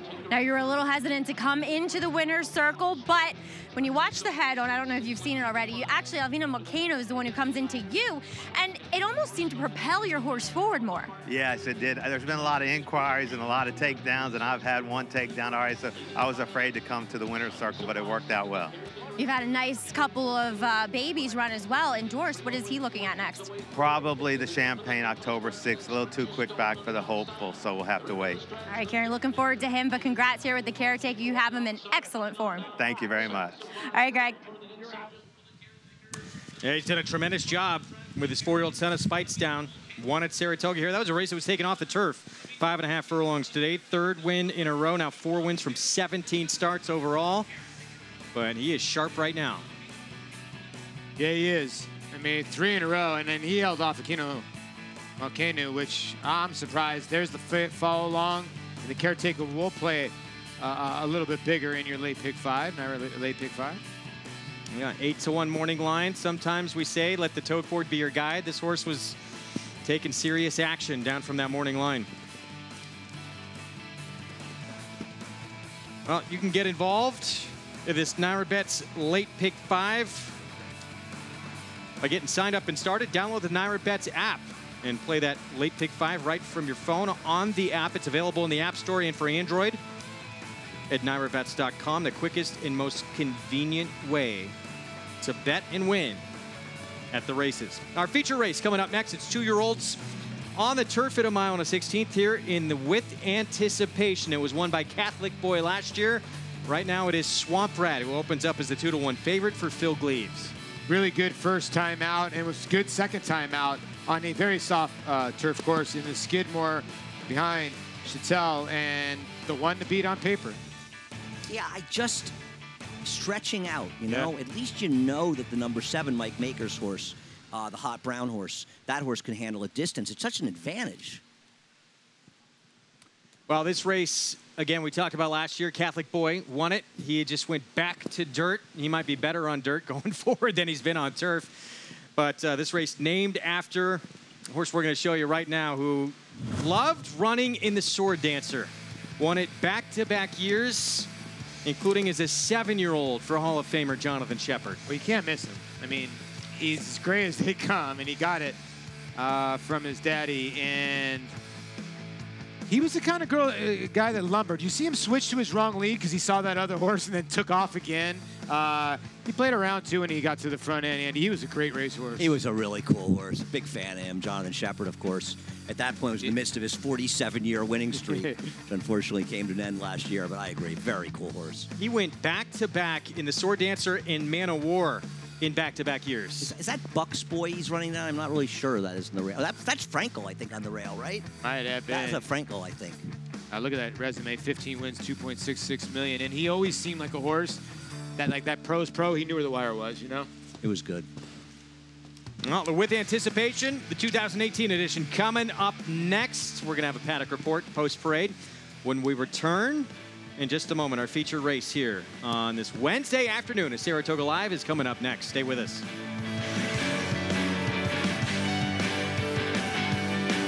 His record-breaking accomplishments on the racetrack paved his way here to the Stall of Legends. Now retired to stud, we welcome the dawning of a new era as this esteemed champion hopes to stake his claim to immortality. His blazing speed and striking good looks have been passed down to his remarkable first foals. Foals that will carry the flag of their famous father and one day hope to break records of their own. Medication-free and undefeated in sprint competition. Run happy, standing at Claiborne Farm. They're off. Bet the horses anywhere, anytime with Naira Bets. Rushes out of there to take the lead. It's easy on your computer or Naira Bets app. Earn valuable reward points on bets. Play in our exclusive promotions and earn cash rebates. Sign up now. Bet $200 and get $200. Bet any track, anywhere, anytime. NairaBets.com.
Catholic Boy, Untamed Domain on the outside next, and then comes Naughty Boy on the far outside. Shoke, who had trouble at the top of the stretch, is trying to make up some late ground, but it's Catholic Boy Catholic Boy, a 12-1, wins the With Anticipation.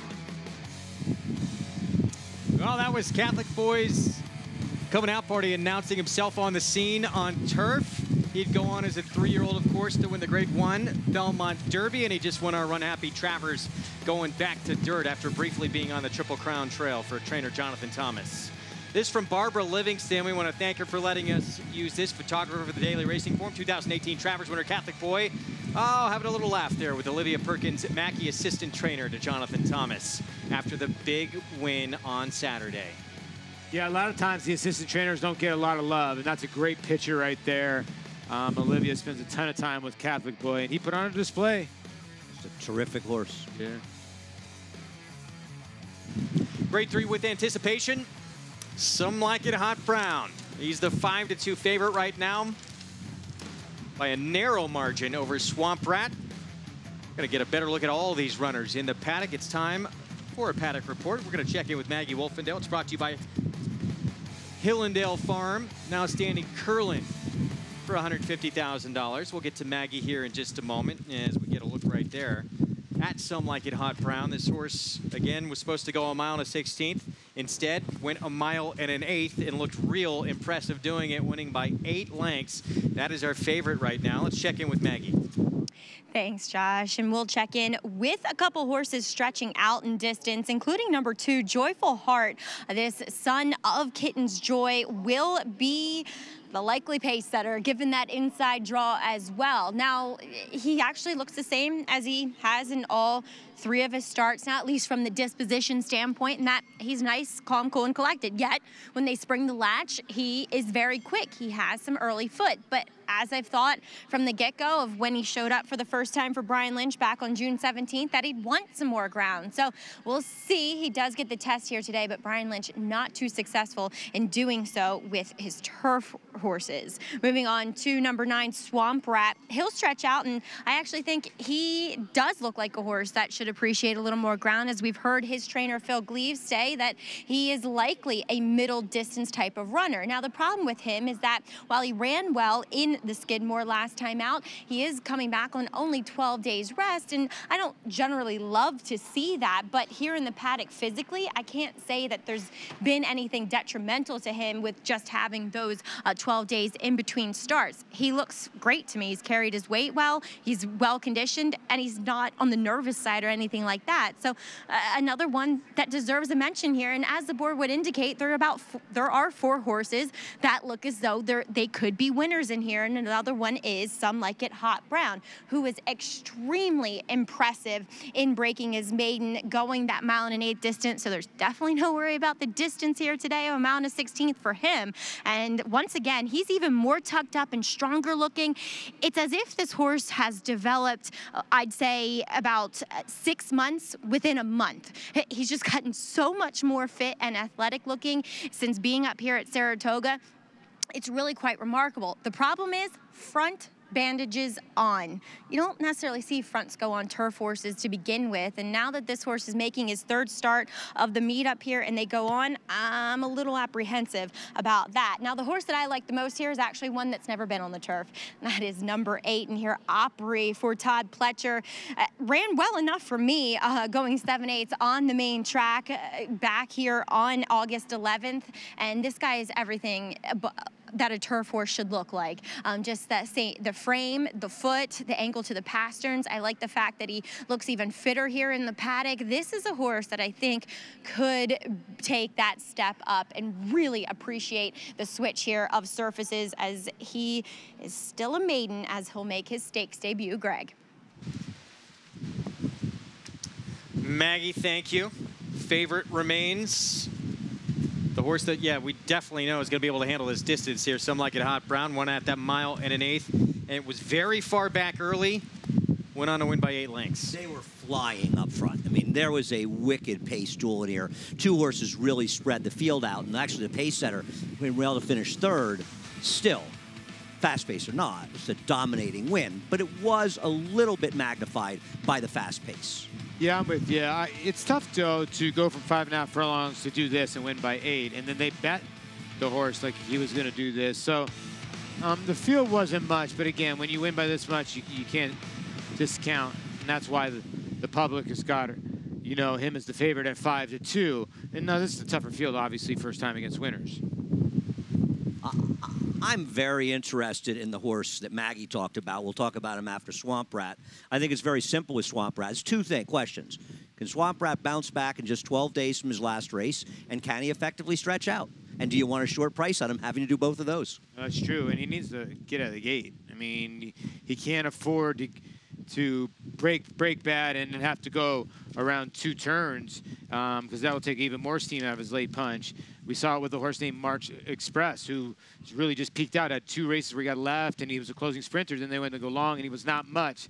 But we'll show you the start of the Skidmore, where Swamp Rat did the same thing he did in his debut, but this time it's against stakes horses, and he lost. He runs a good second, gets left. Well, you think he broke that bad? I just don't think he has much speed, Paul. Yeah, I think he's just a little sluggish. But he can't do that today, Andy, is what I'm thinking. Well, I mean, you know that there's going to be speed from Joyful Heart. So the question is, how far out of the race is he going to be? He's supposed to be closer because he's coming out of sprints. I think he's a good horse. I just don't want him stretching out at a short price. He get impeded there a tiny bit, right? Had to swerve a little bit. I like the way he just kept on coming. You cannot knock the horse's 2 races. And he should be right around 2 turns. You see how green he still is. He's lugging in a little bit. He's not really getting hit. He's still got a lot to learn, you know, and maybe that's part of getting out of the gate, too. He's got a lot of upside. Closing sprinter, now stretching out, too. We don't know that he's going to love going longer necessarily. I'd love to see him win for Phil Gleaves, but I'm very happy to hear that Maggie liked Opry, the 8, because I really like this horse the more I look at it. You know, I made the wrong pick. I ended up with a 7-horse, something like a Hot Brown and top. I wish I had done it differently and put this one top, because I picked a scratched horse. Todd Pletcher is not running this horse off a maiden loss in an off-the-turf race unless he's very confident, good turf horse. And the thing is, these guys all want to get to the Breeders' Cup Juvenile Turf. And it's tough. You can't always get into those races. And Todd's saying, I'm not fooling around. I want to win or run second with anticipation, so I'm guaranteed a spot in that Breeders' Cup race. And he's doing it with a horse that's well meant for the turf, and I like Opry in here. Opry 3-1. It's on a Declaration at War, a race that was taken off the turf back on August 11th here at the meet. There is Todd Pletcher.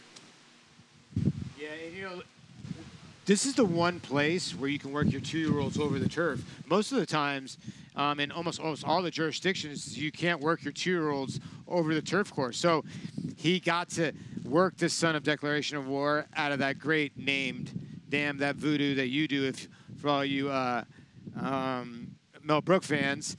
I'm with Andy. This horse is getting bet, and I would think the 8's going to love the lawn. Yeah, I think this is a very, very dangerous horse. Javier Castellano will be aboard here. He is Coast's second choice at 3-1. As we go back to the 2 here, Joyful Heart, and this is the horse who is going to be in front in this race. 7-2 right now on the Son of Kitten's Joy. Yeah, and that is the key, Son of Kitten's Joy. And this is the race of July. First time out, we showed you Swamp Rat basically running him down, and then this is him just running a field off their feet in 108 change. Now, like I said, the big part about this is Kitten's Joy. They usually love it around 2 turns, and I would think he's going to like it if they leave him alone on the front end. Well, we'll see. When Brian Lynch's numbers stretching out in the turf are abysmal. And Brian Lynch is a terrific trainer, but they're abysmal. We'll see. I mean, listen, as you say, it's Kitten's Joy. They were not like they were running turf routes for 2-year-olds at Belmont. So you have to get started somewhere, and maybe that's the best way to get them to a race like this. 2 sprint stretch out, too. That oftentimes can be the time to fire, especially with a young horse here, to get your best effort go along. He is 7-2 on the board. Will he be alone on the front end? It looks like he has the speed to make that happen. See now, he was forwardly placed, but that was going a mile and a 16th in much slower fractions than it looks like what Joyful Heart can bring. Yeah, this is a weird run race. They went 116 and change, and this horse cleared from the 10 hole. I still don't know how he did, but he walked to the front end, and he sealed the deal. He was able to open up about 1.25 lengths, and then he sealed the deal here towards the end. Digital Footprint second in this start. Mediocre 5th the other day. Yeah, mediocre 5th. Tougher race. This horse is tough to read because I don't think he's going to get the lead, but he might lay in a good position. I just think he's too slow. I mean, this was such race was just handed to him. Listen, they're young horses. They're lightly raced. They can improve. He's got a good trainer in Todd Pletcher, so he's going to have to be a totally different horse, though, in this race. As you say, he's going to have to stalk the 2 and then hold off the closers. Not for my money. So still 5-2 favoritism on Some Like It Hot Brown here in this spot. I mean, this board is very closely bunched together with the exception of the new face here, Gunslinger the 4, that we don't know a whole lot about for Carlos Martin. Yeah, this one is a son of Born to Sea. We do know Dylan Thomas, on the bottom side of the damn glorious Melody, but his horse that's been in Ireland has run 3 races. The last one, not bad. Well, you know, the Bellewstown to Saratoga route right? is a rarely traveled route, and I'm not familiar with that track, but this maiden coming in, good luck. Here's my thing about these horses. When I look at horses that have come over from overseas, look at the race 2 back. Those are at least 15 horses are in that race. They run in big, giant fields, and he only missed by about a length and 3/4. I would not be surprised in this race. Carlos Martin's pretty good. The time share of the owner is pretty sharp too. He is sharp. The time form ratings do not have this horse fast. No, not at all. Maybe, Not at all. Maybe he'll improve stretching out. No, you're right. Here's the new face. Kendrick Carmouche will be aboard here. This horse coming in from Ireland. Still a maiden. That's true. It says bad step early last time. I couldn't really tell in the video. But Kendrick just ran right by us and said, I might mess up the pick 6 here if the 4 wins. He says, I'm about to mess up the pick 6. Look at that. Trying to tout his horse on the way by He's us. about to be trailing. Kendrick's always talking when he comes by us. He's good stuff. Look out. We'll see. This horse actually coming. Yeah, at least each start has been getting better, it seems like, with this runner. But we don't know a whole lot about the competition. Or the he's been competition was facing. getting worse. Could be. Yeah, it's a tough read. And, you know, Andy mentioned this, I think, 2 days ago. Sometimes, you know, you think a lot of these horses will like a soft turf, of course, but they'll come over here for hard turf. And the other part is some of these horses will come over here for Lasix. This horse is not coming in with Lasix. And by the way, look how much weight he carried last time. 131 pounds. So he's carrying 116 today. 15-pound weight break from what he Carried last time 162 out. back at Ferry House, went 5th. And good at Ferry House, though. I was supposed to be at Ferry House that day. I got busy. Post parade coming up here for our feature race. It's brought to you by OCD Pellets.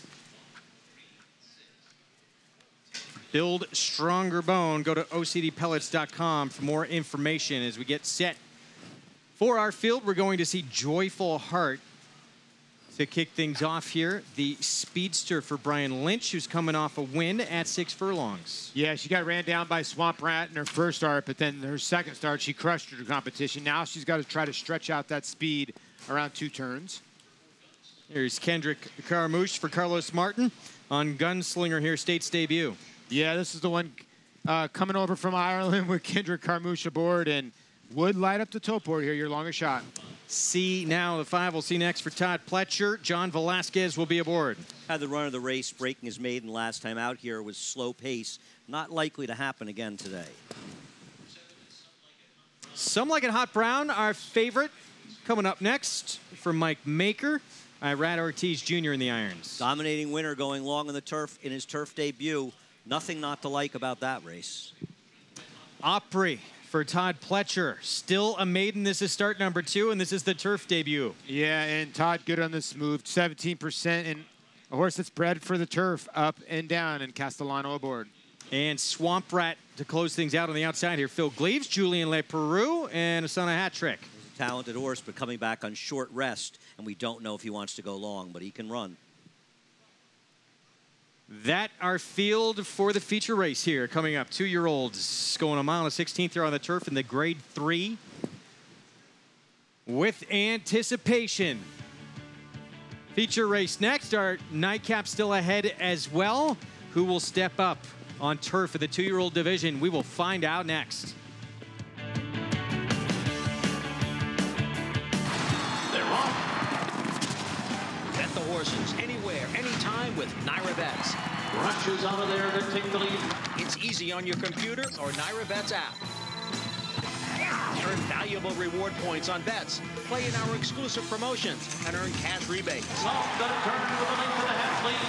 Sign up now. Bet $200 and get $200. Bet any track, anywhere, anytime. NairaBets.com.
Back on Saratoga Live on Fox Sports 2 and other regional networks across the country. Our feature race coming up.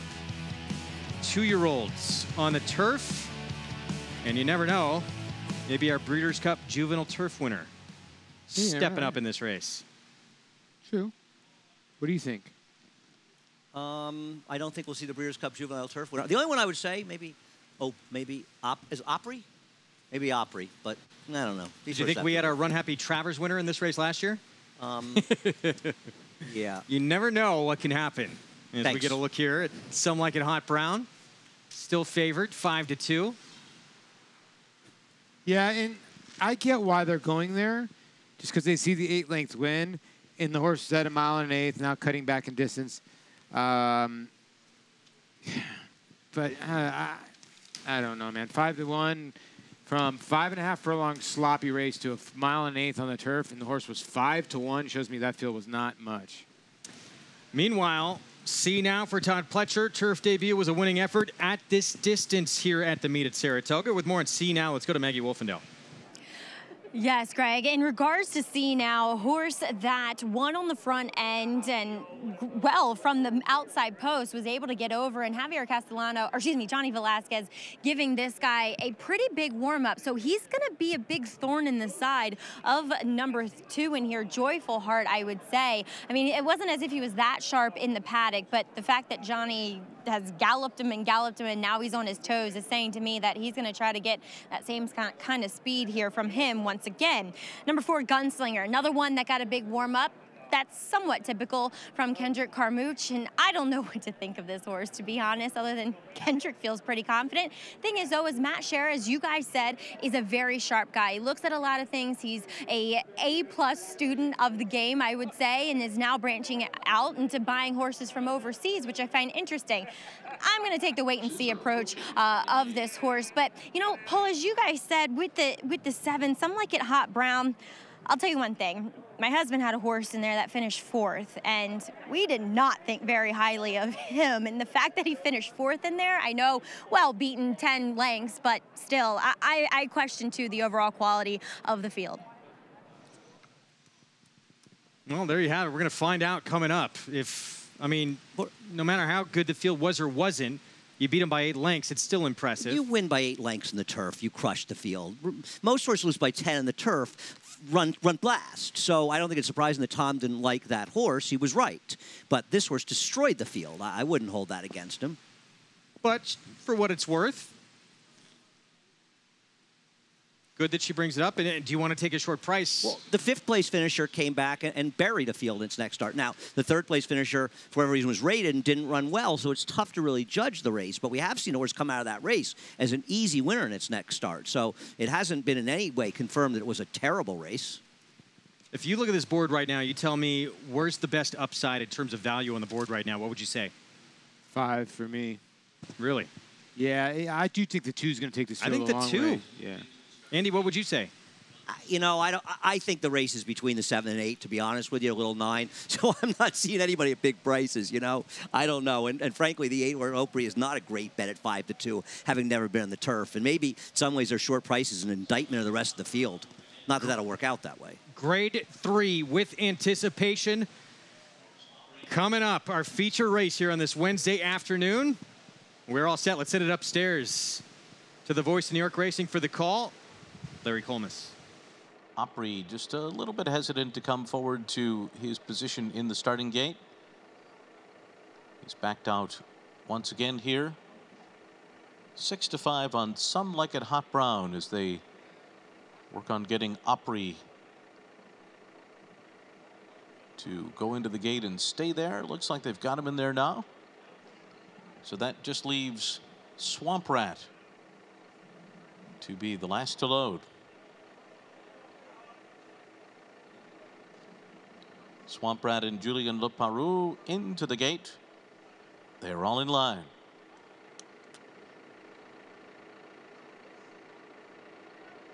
They're off in the with anticipation. Opry a little slow to start here. Joyful Heart on the inside. See Now, and right alongside of them is Some Like It Hot Brown. And then in 4th position comes Swamp Rat, who's racing about 4 lengths off the lead, moving for that turn. Gunslinger is next, and right along the hedge is Gunslinger here. 6 lengths off the lead and clear of the trailer Opry. So on to the backstretch, Jose Ortiz getting Joyful Heart out of there. See Now is 2 lengths behind, running in second through a 23.29 quarter. Then it's Some Like It Hot Brown, third onto the backstretch, 5 lengths off the lead. Swamp Rat is next on the outside, right alongside of Gunslinger, who is on the hedge up the backstretch. Opry and Javier Castellano 9 lengths from the front as they continue up the backstretch in pursuit of Joyful Heart. Joyful Heart's lead is almost 2 lengths now. See Now is second through a 47.91 half mile. Some Like It Hot Brown is third on the outside. Gunslinger follows in fourth. Swamp Rat is fifth, 5 lengths from the front. And Opry trails the field. Into the far turn, Joyful Heart continues to lead the way in the With Anticipation by a length. See Now getting asked to go by John Velasquez is Some Like It Hot Brown, and Everett Ortiz Jr. circled up on the outside. Gunslinger is next. Swamp Rat is in behind them, and Opry, and they're into the stretch, and it's Joyful Heart in front. Some Like It Hot Brown is second on the outside. These two, 1-2, coming to the 8th pole. Jose Ortiz goes to work on Joyful Heart. Some Like It Hot Brown and Everett Ortiz right up alongside. Opry is closing in the center, and here comes Opry and Javier Castellano right on by them. And Opry kicks it in late and wins, going away in the end. Some Like It Hot Brown was second, Joyful Heart was third, and Swamp Rat was fourth. The only horse in the field who did not have, well, I should say one of two who did not have a win, Opry. Turf debut, Todd Pletcher, the son of Declaration of War with the win. I mean, we're watching the race. He got left. We'll show the start again. He was sluggish. He dropped back. We didn't know if he had any run in the turn. And once he kicked in the stretch, this was a joke. Yeah, he flew home here. I mean, he swung out to the outside. The 2 had to run the race. I thought comfortable fractions, put away the 7, but then when the 7 puts the 2 away, the 8 is just motoring right here. And Greg, I'm going to tell you, I don't think he's going to win the Travers, but he might be a horse for the Breeders' Cup Juvenile Turf, and I think a great move by Todd Pletcher. He did not want to risk not getting in a turf race and getting behind with this horse. He knew he had the goods, and he said, let me try to win this stake right now with the second-time starter. So let's go back to the start here and keep our eyes on out of the gate. Yeah, oh, he hopped pretty good. So, I mean, listen, and he's a little green. He lugs out. I don't know what he's doing yet, this horse. Yeah, yeah, this is dangerous. He could be something special. And again, Todd's horses aren't like Chad. Chad, they more sit back and then they make that one run. These horses are more tactical. So this horse makes this kind of run. Oof. Hurry up, get those future bets in before the odds change. I got 7-2 here. 7-2 on Opry. Turf debut with the victory. Some Like It Hot Brown winds up second. Joyful Heart tried to take him gate to wire. In the end, winds up third. Let's go to Maggie Wolfadale standing by with Todd Pletcher. And a crafty move here by Todd Pletcher, taking the With Anticipation with Opry. Todd, a maiden that had debuted on an off-the-turf race, but this guy's all about the turf. Yeah, I thought he had a couple very impressive turf breezes, and he trains decently on the dirt. And we had entered once, got on the also eligible, and then we entered back. Race came off the turf, and we figured we scratch now, we'll probably lose our date and not get back in. So yeah, he actually ran a respectable race that day, but this is what he's really looking for. And were you a little nervous as far in regards to running of the race? He broke a little greenly, and then Javier is motivating, but once he got clear, he came. I was concerned because I felt like, I told Javier he should break better today, and I think he'll put you in a really good tactical spot and ride him like a good horse. I think he is, and first 5/8, I was wondering if if he was going to show up, but like you said, when he got straightened away down the lane, he really kicked in and finished nicely, and that's a performance we were hoping he had in him. Do you think about the Breeders' Cup Juvenile Turf?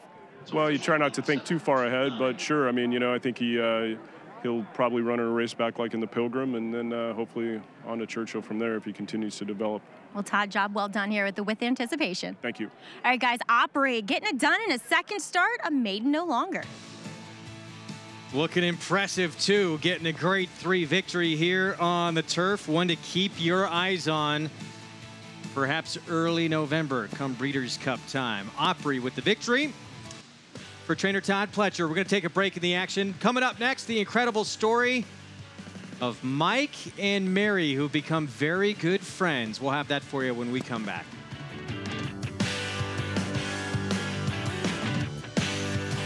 Mastery retired undefeated, winning his 4 starts by a combined 20 lengths. A 6-figure September sale purchase, he won impressively in his 2-year-old debut at Santa Anita. From there, he captured the Grade 3 Bob Hope Stakes and completed his juvenile campaign with a dominant performance in the Grade 1 Los Alamitos Futurity.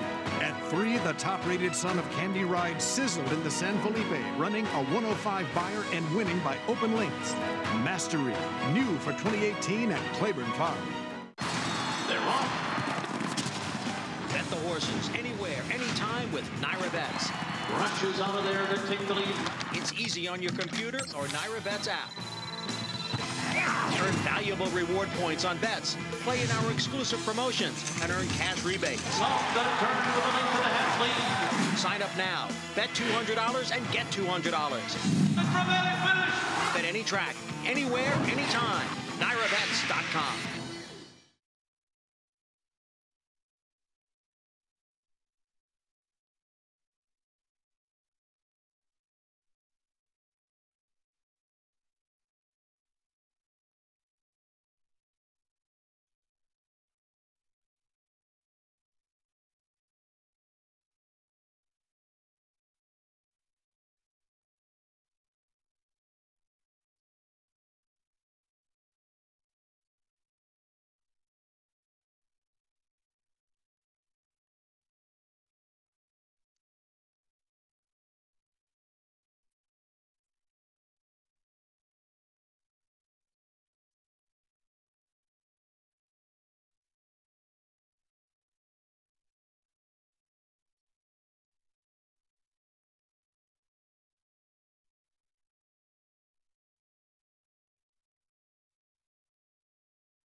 Back on Saratoga Live, all part of that 1986 Mets World Series team. Bob Ojeda in the house here at Saratoga. Yeah, he won Game 3 against Cam Boyd in Boston, and part of that pitching staff with Rick Aguilera, Ron Darling, and all the boys, and Jesse Orozco throwing his glove in the air, and poor Bill Buckner haunted for the rest of his life. I wish I could have hung with that team. Ooh, I don't know. Half of them I couldn't have hung with them. I wish I could have. Right? Good time, didn't they? They didn't go to the Opry, I know that. No, they did not. Opry, $9.80 for the win. This horse was a maiden, making career start number 2. This was the turf debut. And impressive as can be, winning for Todd Pletcher, Javier Castellano, and the connection standing by with Maggie Wolfendale. Yes, pleased to be joined here by Everett Dobson of Cheyenne Stable. And Everett, Opry, a horse that you guys just looked as though you were longing to get him on the green. Did he impress today? He was incredible. I knew he'd run his race, and I didn't know if it was going to be good enough, but man, what a performance he put on today. Very thrilled. And Opry, obviously named after the Grand Ole Opry in Nashville. Talk about naming this horse that. Yeah, my partner in this horse is Ed Gaylord, and we've been partners in horses for many, many years. His family owned the Grand Ole Opry for many years, and that's where the name came from. And it fits him. It's perfect.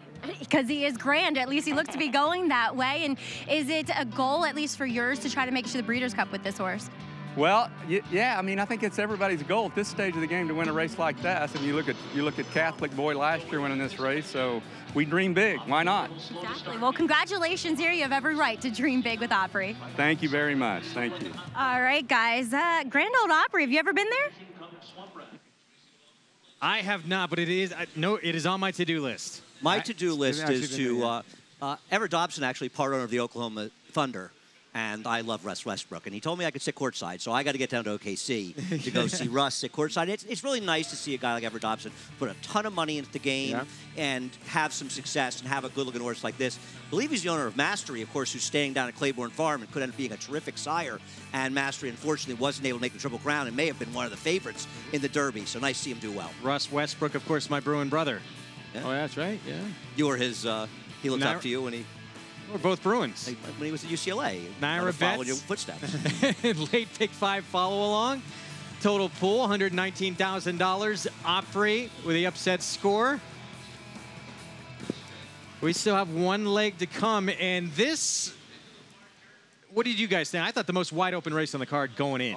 Oh, by far. This is a terrific race. It really I'll is. get it. I've only gotten like 1.5 horses in the winner's circle so far today, so I'll get the favorite Pirelli Tower, the winner's circle. I think you guys agree. He seems like a very vulnerable favorite. Well, yeah, he is, but he's the favorite on paper, and money right now going to Jimmy Jazz and everybody else. Bernardino, first-time starter for the 3, I thought was very, very interesting. All right, we've got a lot of interesting angles in this nightcap coming up. We'll get to it in just a little bit. Earlier today, Mary's Girl ran, making her second career start. She is named after Mary Chamberlain, former employee here at Saratoga Racetrack. Her favorite jockey has become one of her best friends. Mary was actually working at the track as a hand stamper. Her mother brought her around to look at the artwork, and Mary was she's an artist, and she drove over to Mike's booth, and they struck up a conversation, and that's how it all started. This young lady either knew the horses that I had portrayed and or was an artist. She wanted to know if she could meet Mike Smith. I made the connection. Mary loves Mike Smith, she loves jockeys, she loves horses, and it just kind of blossomed. We met several years ago walking through here and got the chance to meet her. Mike introduced me to her, and we've had a bond ever since. Mary asked me if she could get a painting into the hands of Mike Smith that she produced. The painting for Mike Smith was of him racing West Coast here at Saratoga, and what she did is she found a nice picture of it, and then she worked several months to paint it. Mike Smith comes in for Coaching Club American Oaks Day this year, and I let him know that your friend Mary Chamberlain has done an original painting for you, and she'd like to present it to you. And myself, I've never sold Mike Smith an original painting, but Mary Chamberlain has. I'm in Del Mar right now. We're not home, so I hadn't got a chance to find a place for it on my wall, but trust me, it's going to be there. One of the things she always wanted to do was have a horse. You know, she would always want a horse. She'd ask for one for Christmas, and you know, she'd look out the window on Christmas morning only to be disappointed that there's no horse out there. Well, it was a no-brainer that when this beautiful young lady asked if she could join Clear Star's stable, Michael Sternklar, the head of Clear Stars, he said, well, of course. She scraped some money together, mostly gifts from her friends and family, and you know, opted into a share of the racehorse. Now, Mary Chamberlain has a horse. It was suggested that the racehorse be named Mary's Girl, and Mary was thrilled with that. She makes my day coming in here. Win, lose, or draw, I know if I got to see Mary, man, it's a great flight home. It's been very special. Well, that is a tremendous story. Her favorite jockey, Mike Smith, becoming friends with Mary Chamberlain. She made that tremendous piece of art for him, winning last year's Travers on West Coast. And Mary's Girl, the filly, there's a look at Mary, hitting the board, running third earlier today, back in race 5 in their second career start. Nice horse, that horse, actually. She had a good chance to break her maiden down at Belmont. That'd be great. Take a look at it. Yeah, I thought she ran good again, yeah. And you're going to see her. She's the 7 in this race. And, you know, 2 horses are going to come down the lane. Yeah, and she's running really nicely here. And I'm with Andy. She's still got a little bit more to learn, but she's, you know, running on nicely here towards the end. And she's trying very hard on the rail there. And I think she's going to break her maiden here soon. But the story just takes over the horse itself. And you talk about a lot of things that go on in life, and a lot of things have been said about Odell Beckham's, dancing around when he got paid and this and that. What Mike Smith is doing, that's what being an athlete's about. Absolutely. Saw the joy on Mary Chamberlain's face. Yep. Getting to meet Mike Smith. And now the two very good friends. Our show brought to you each and every day in parts by the champion sprinter. Run Happy never lost sprinting in his career. Perfect 7 for 70. Did it all without running on Lasix medication. Here he is on the farm in Paris, Kentucky. And one of his best moments came right here at Saratoga in the King's Bishop, winning at 11-1, setting a track record. We're going to be back with more right after this. Stay tuned.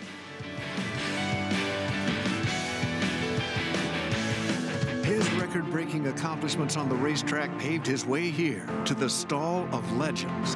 Now retired to stud, we welcome the dawning of a new era as this esteemed champion hopes to stake his claim to immortality.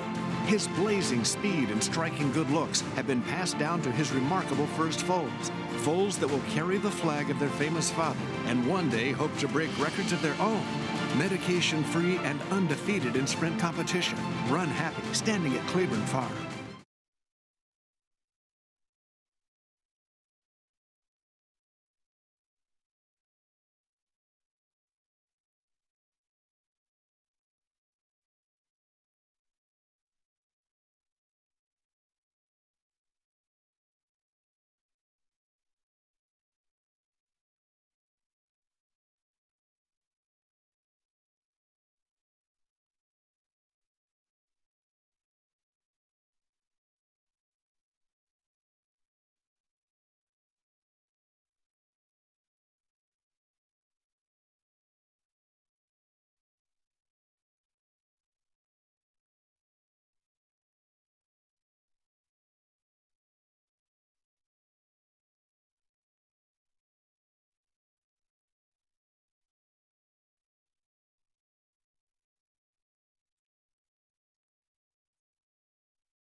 Back on Saratoga Live, some of the great moments from this past weekend. 6th win in the Travers for Javier Castellano. Connections, a Catholic boy.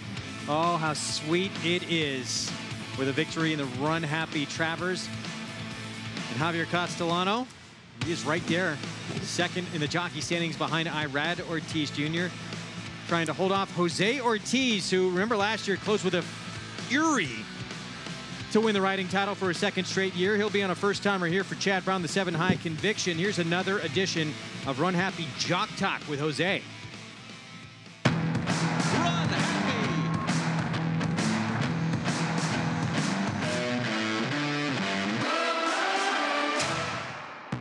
John Velasquez.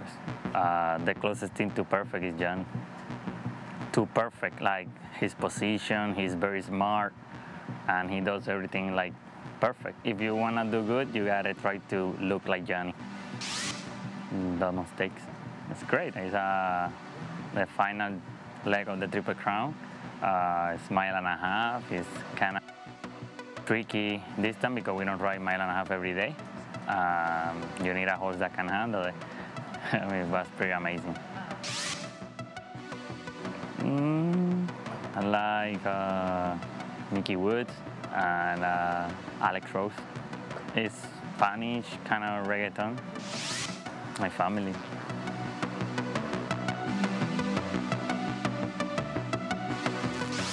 I had 2 pit bulls, and my mom have a Chihuahua.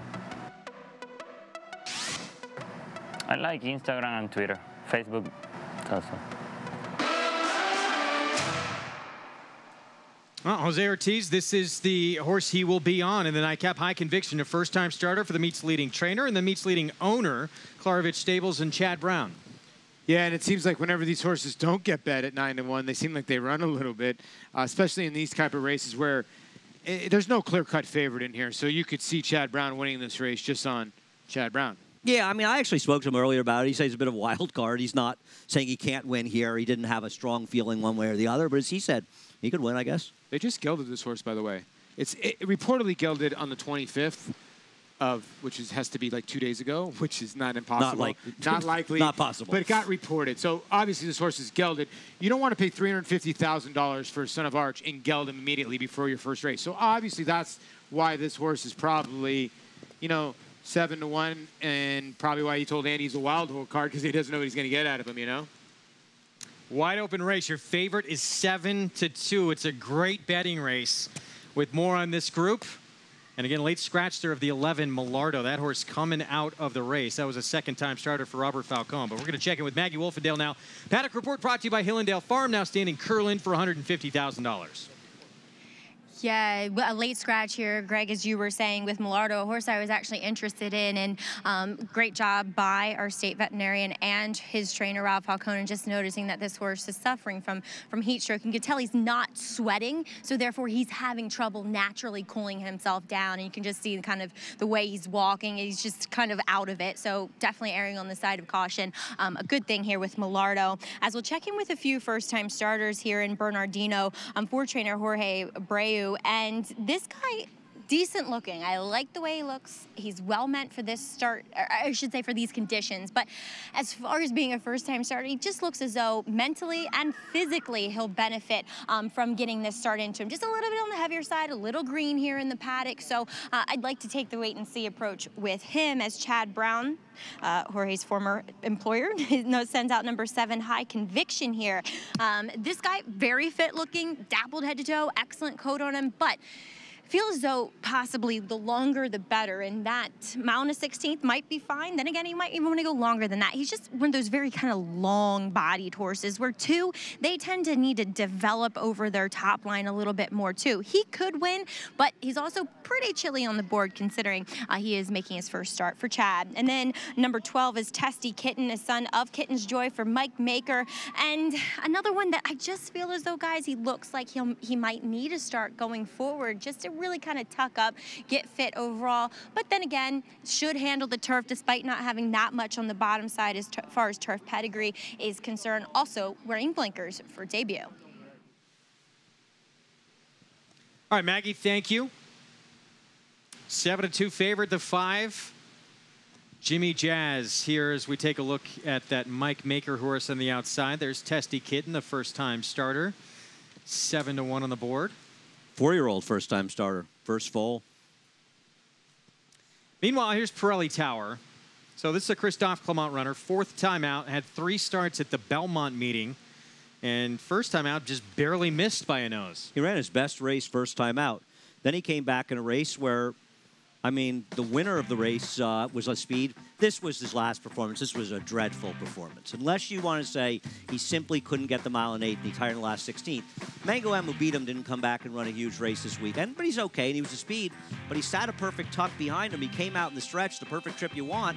He didn't go forwards. He went backwards. Now, maybe the extra 16th of the mile caught him up at the end, but that was a very disappointing effort for a horse who was 3-2 in that race. And to me, he's just the kind of horse you want to bet against going forward. Not that he can't win, but at a short price, I can't bet him off that race. Yeah, I get what you're saying. I mean, he just sort of stopped. I wonder why that's why He went to the sideline. He does run into a good field. Now, when you get to the 5, Jimmy Jazz, listen, 7-2, getting bet right now. First time gelding, showed speed in a pretty good race, and it ran evenly his first time out. But obviously, the word is out in the morning because this horse is not getting bet off his PPs. Yeah, it's interesting. This I don't think they've run this at Saratoga yet, this group, the New York bred colts. They may have been reined off the turf once or twice, which is why some of these haven't had a chance. I like this horse. I thought he was attending the pace last time, and other than this, the winner, the other horses attending the pace didn't do well. He's been gelded since then. I thought Jimmy Jazz had a lot of upside here. He's taking blinkers off today, this afternoon, too. That is not listed in the form. Just take a look at the 7 High Conviction, a first-time starter for Chad Brown, Jose Ortiz. Yeah, like we said, listen, you know, wild card horse, you don't know what you're going to get. You do know that the horse is going to be conditioned right. You do know that Chad Brown's 20% of this move. You do know that it's the leading trainer, the leading owner. The horse debuts with Lasix. You wouldn't be surprised if he won, but obviously at 8-1, you'd probably play against. And keep in mind, they paid $350,000 off a 10 1/5 workout at the 2-year-old sale, and that was a year and a half ago. So there have obviously been reasons this horse did not make it the track. Saw Chad Brown and Jose Ortiz there.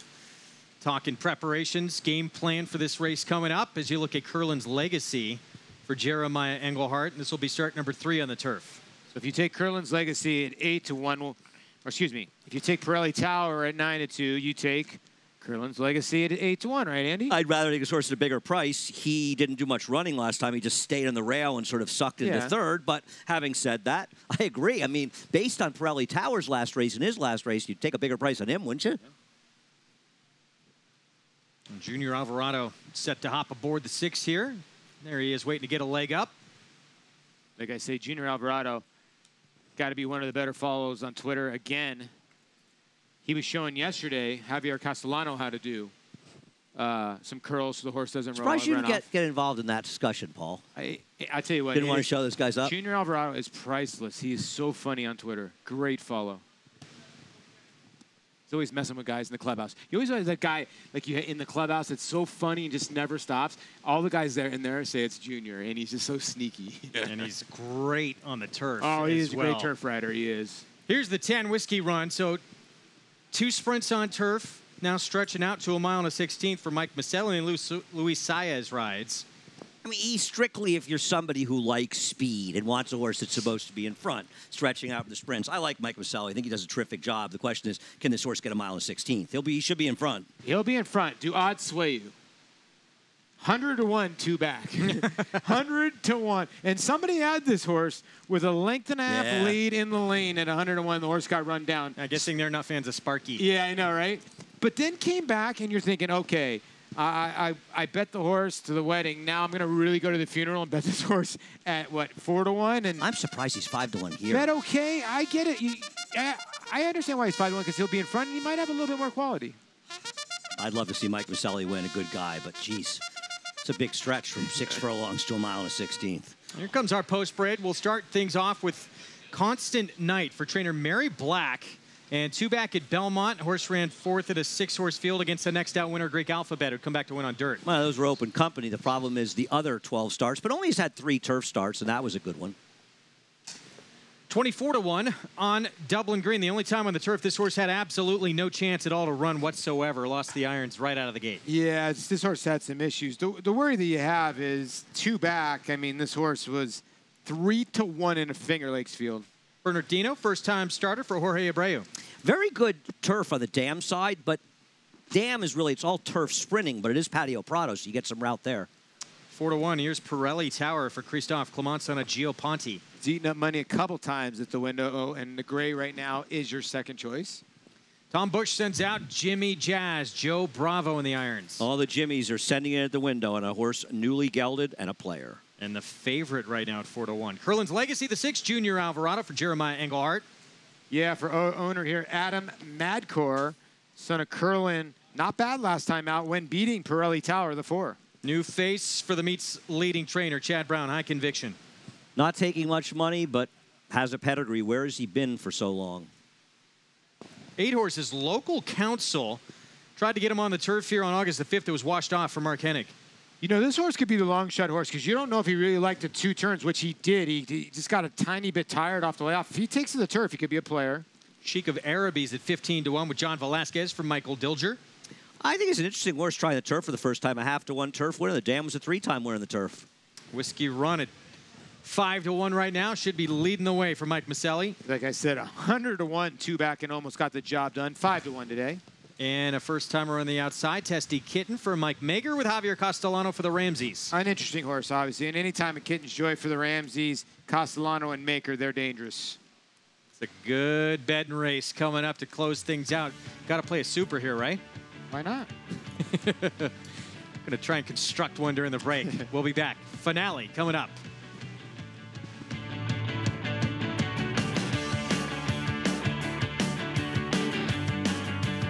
Kentucky Derby winner Orb was the leading freshman sales sire of weanlings, yearlings, and 2-year-olds. On the track, his runners have scored on both dirt and turf, including stakes winners Autumn Warrior and Orvolution, stakes performer Scrapper, and TDN Rising Star Explorer. In the sales ring, his progeny continue to sell well beyond his stud fee, including the $1 million co-sale topper at Saratoga, classic winner, classic pedigree, Orb, standing at Claiborne Farm.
Back on Saratoga Live. Oh, one of my favorite spots in town. Osteria Danny serving up some of the best food you will get in the city. And again, I say it all the time, but when you go, you got to top off the meal with the coconut cream pie at the end. Coconut It Greg, is tremendous. Getting transitioned into the Coconut Greg Wolf for next summer. One of my favorites here. Our nightcap is coming up, and to check in with another runner on this field here as we're getting close to post, let's go to Maggie Wolfendale. Greg, I'm really remiss. I did not save room when I went there to Osteria Danny for the coconut cream pie. I'm really upset. I need to go back. Anyway, number 9 is the Sheik of Araby. As we heard Andy say before we went to break, this horse does have some turf pedigree. I mean, he is a son of Bridgetown. Obviously, he was an accomplished turf sprinter. But on the bottom side, the dam a multiple stakes winner on turf. And, you know, hasn't been much production as far as turf runners from her. But I think this guy looks as though he'll handle the turf. The problem is coming back off the layoff. He's wearing front bandages here once again. He's gotten a little bit hotter than I'd like to see overall, but I do think this is finally the right spot for him, right surface, I should say. And then number 10 is Whiskey Run. He'll try to stretch out here. I can't feel that comfortable about it. I know, but he got kind of wound up when saddling. He just isn't built like a horse that would successfully stretch out. As Andy said, I wish Mike Maselli the best here, but I just don't necessarily see it with him physically, Greg. All right, so 5-1 on Whiskey Run. Not a great endorsement there on the 10 for Maggie Wolfendale. Well, we were talking up here about Whiskey Run. I mean, there's always that seduction of wanting to play a sprinter stretching out. You kind of know the horse will have the lead, right? And you know, it's sort of sexy. And I can understand the logic of wanting to do that if the horse is 10, 15, 20-1. But doesn't he kind of have to improve to beat this field? And just because he's going to be in front doesn't mean he's going to win. And 5-1 is just, I mean, it's all about value. It's all about the price, right? Yeah, it is about the price. Listen, I put my check mark on the 10. I thought I was going to get 10, 12-1 somewhere in that area because this horse cut out 21-44. He could walk to the front end in here. But I want 10, 12-1 to take a horse like that that's trying to distance for the first time. Because there's other horses in here that have gone, and he's going to need it. Now he's starting to float up to 6-1. But he's going to be dangerous on the front end, at least for a while. We'll see. You'll know by the far turn. Problem is, what's the old saying? They don't pay off at halftime, Alex. They don't pay off at the half mile, Paul, either. They all can get 8 mile and 16, so some of them get it faster. Favorite 4-horse Pirelli Tower by a slim margin. Now the one to beat on the board for Christophe Clement. Great betting race to take a shot. Play some exotics here. Trifecta, superfecta. See what happens. Here's a first-time starter for the Ramseys about to step in line. Testy Kitten. Let's send it upstairs for the nightcap. Last couple of horses to come forward here as the local council has had Jose Lezcano come off, but is getting back aboard now. In the meanwhile, Jimmy Jazz has stepped forward. The Sheikh of Araby will be the next one to go in. They're trying to get him to go in riderless, and he does. So just 2 left to load now. John Velasquez will hop aboard the Sheikh of Araby as Whiskey Run steps forward. And the last to come up will be Testy Kitten. 4-1 favorite right now is Pirelli Tower. Testy Kitten coming up to the outside stall. Goes in. And they're all in line.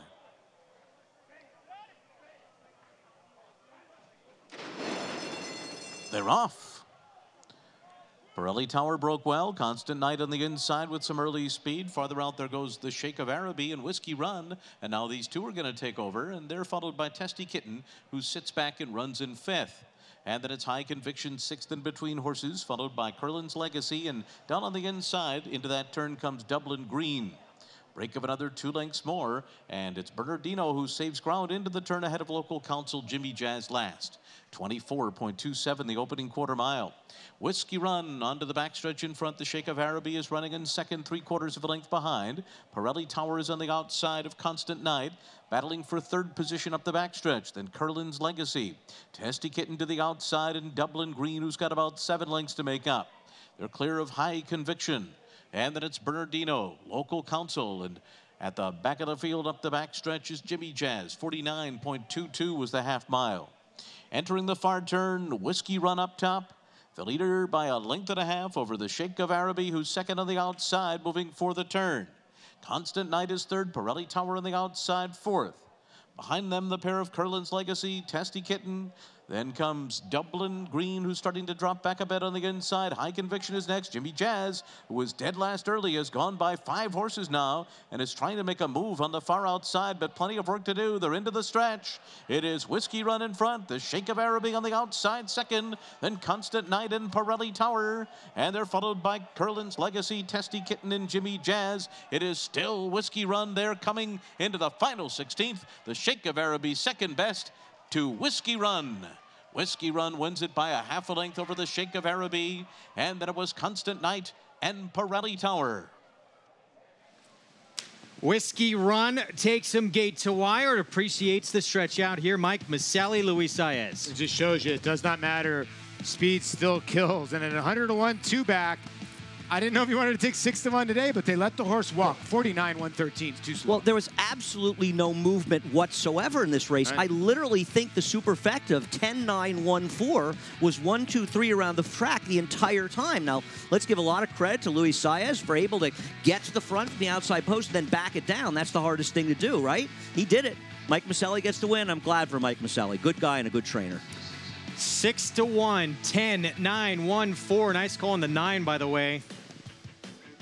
Getting on the turf for the first time, ran very good at 18-1 there to get second. Quite good enough for me. Happens. We're going to take a break. We'll wrap up the finale when we come back.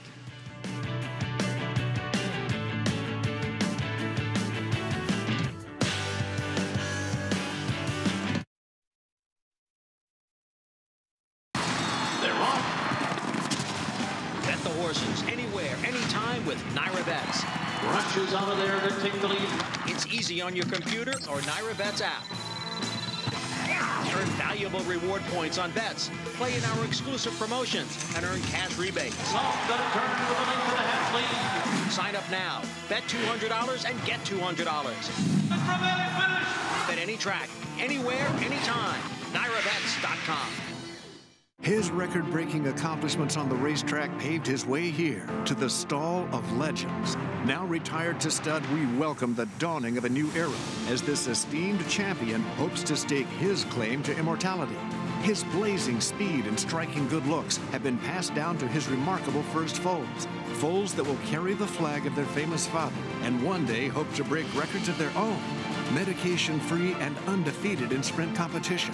Run happy, standing at Claiborne Farm.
Back on Saratoga Live, Whiskey Run for High Over Stables. Mike Maselli, Luis Saez. He gets his third winner of the day, Luis. Well done.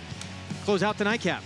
I love to see horses like this. And I get it. This isn't a grand... wow, he's feeling good. This isn't a grand field, but a horse that completely turns his life around on turf, Andy. 100-1 first time on turf, and now he breaks his maiden in his third start. I agree. It's totally cool. It shows how much the different the surfaces are, and that's why you can take a shot if you have some pedigree play or something. First time in the grass. Look at the 9 in this race, Chico Veraby. Didn't know running on the dirt, a completely different horse than the turf. Jimmy Jazz. Let's give people a horse to write down and put in their stable mail. This pace held together. For some reason, Joe Bravo took a speed horse and had him 25 lengths behind and made that big slingshot move. Watch Jimmy Jazz when we get to Belmont. And by the way, if you like the 9, learn this lesson. Win place. If you're at 18-1, Well, I mean, take I had a double going. I had the double. okay. I was live at the double. I didn't even bet was the a nice last race call. singly. I just had some doubles to the 5 and 9. But it just shows you, we started off that Naira late pick 5 so chalky, and then boom, boom, $4,000. You know, Fair Regis was singled on a lot of tickets, Andy. Yeah, and I think that we didn't see the big prices, but a horse like the Caretaker, a bigger price in the pick 5. And Whiskey Run this Lately, horse probably a bigger price in the pick 5, and it just shows you no huge prices there. Your single gets home, and your pick 4 hit as well, Paul. Yeah, so congrats on that. Thank you. 4,000 and change on the Naira Bets late pick 5 Saratoga Showdown. By the way, who the heck created $1,400 today? Wow, Horse Laz just absolutely crushing it. Went berserk on people. Holy cow! What, the guy swept everything. That's. I don't think anybody. We've been doing Saratoga Showdown in the Belmont Showdown. I don't think anybody's even reached 1,000. That's incredible. That guy should get like. Yeah. That guy. hope- I'll take that guy to the roof. If he shows up here, I'll take him up the roof to watch a race. Drinks on us. After today's races, we're wrapped up here, but out on the West Coast, they're just getting going at Del Mar. You can use your Naira Bets account to split 250,000 points without even hitting a ticket. Just bet a $10 base exacta in race 5 at Del Mar to split those 250,000 points. Go to NairaBets.com to place your wager. Wednesday in the books. Guys, this is our final week at the meet here. Getting sad? Yeah. I'm always sad to leave Saratoga. I love it here. It's a wonderful place. Why would we want to leave? I'm with you, too. But here's the deal. 5 more days of racing, great racing too, and 5 more days to dip into that pick 6 and pick 5 and try to. It's going to be another one about 30 to 50,000. One of those pick 5s. Hopefully you can grab it before the end of the meet. Yeah, another fireworks Naira Bets late pick 5 is in store, we would assume. Hope you enjoyed our Wednesday action here. We will see you back same time tomorrow at 4 Eastern to 6:30. The Grade 3 with Anticipation was our feature race this afternoon. A race that last year was won by this year's Run Happy Travers winner, Catholic Boy. Opry looks like he has a bright future ahead on turf. This was his turf debut for Todd Pletcher, Cheyenne Stables, and Javier Castellano. We will see you on Thursday. Have a great night, everyone.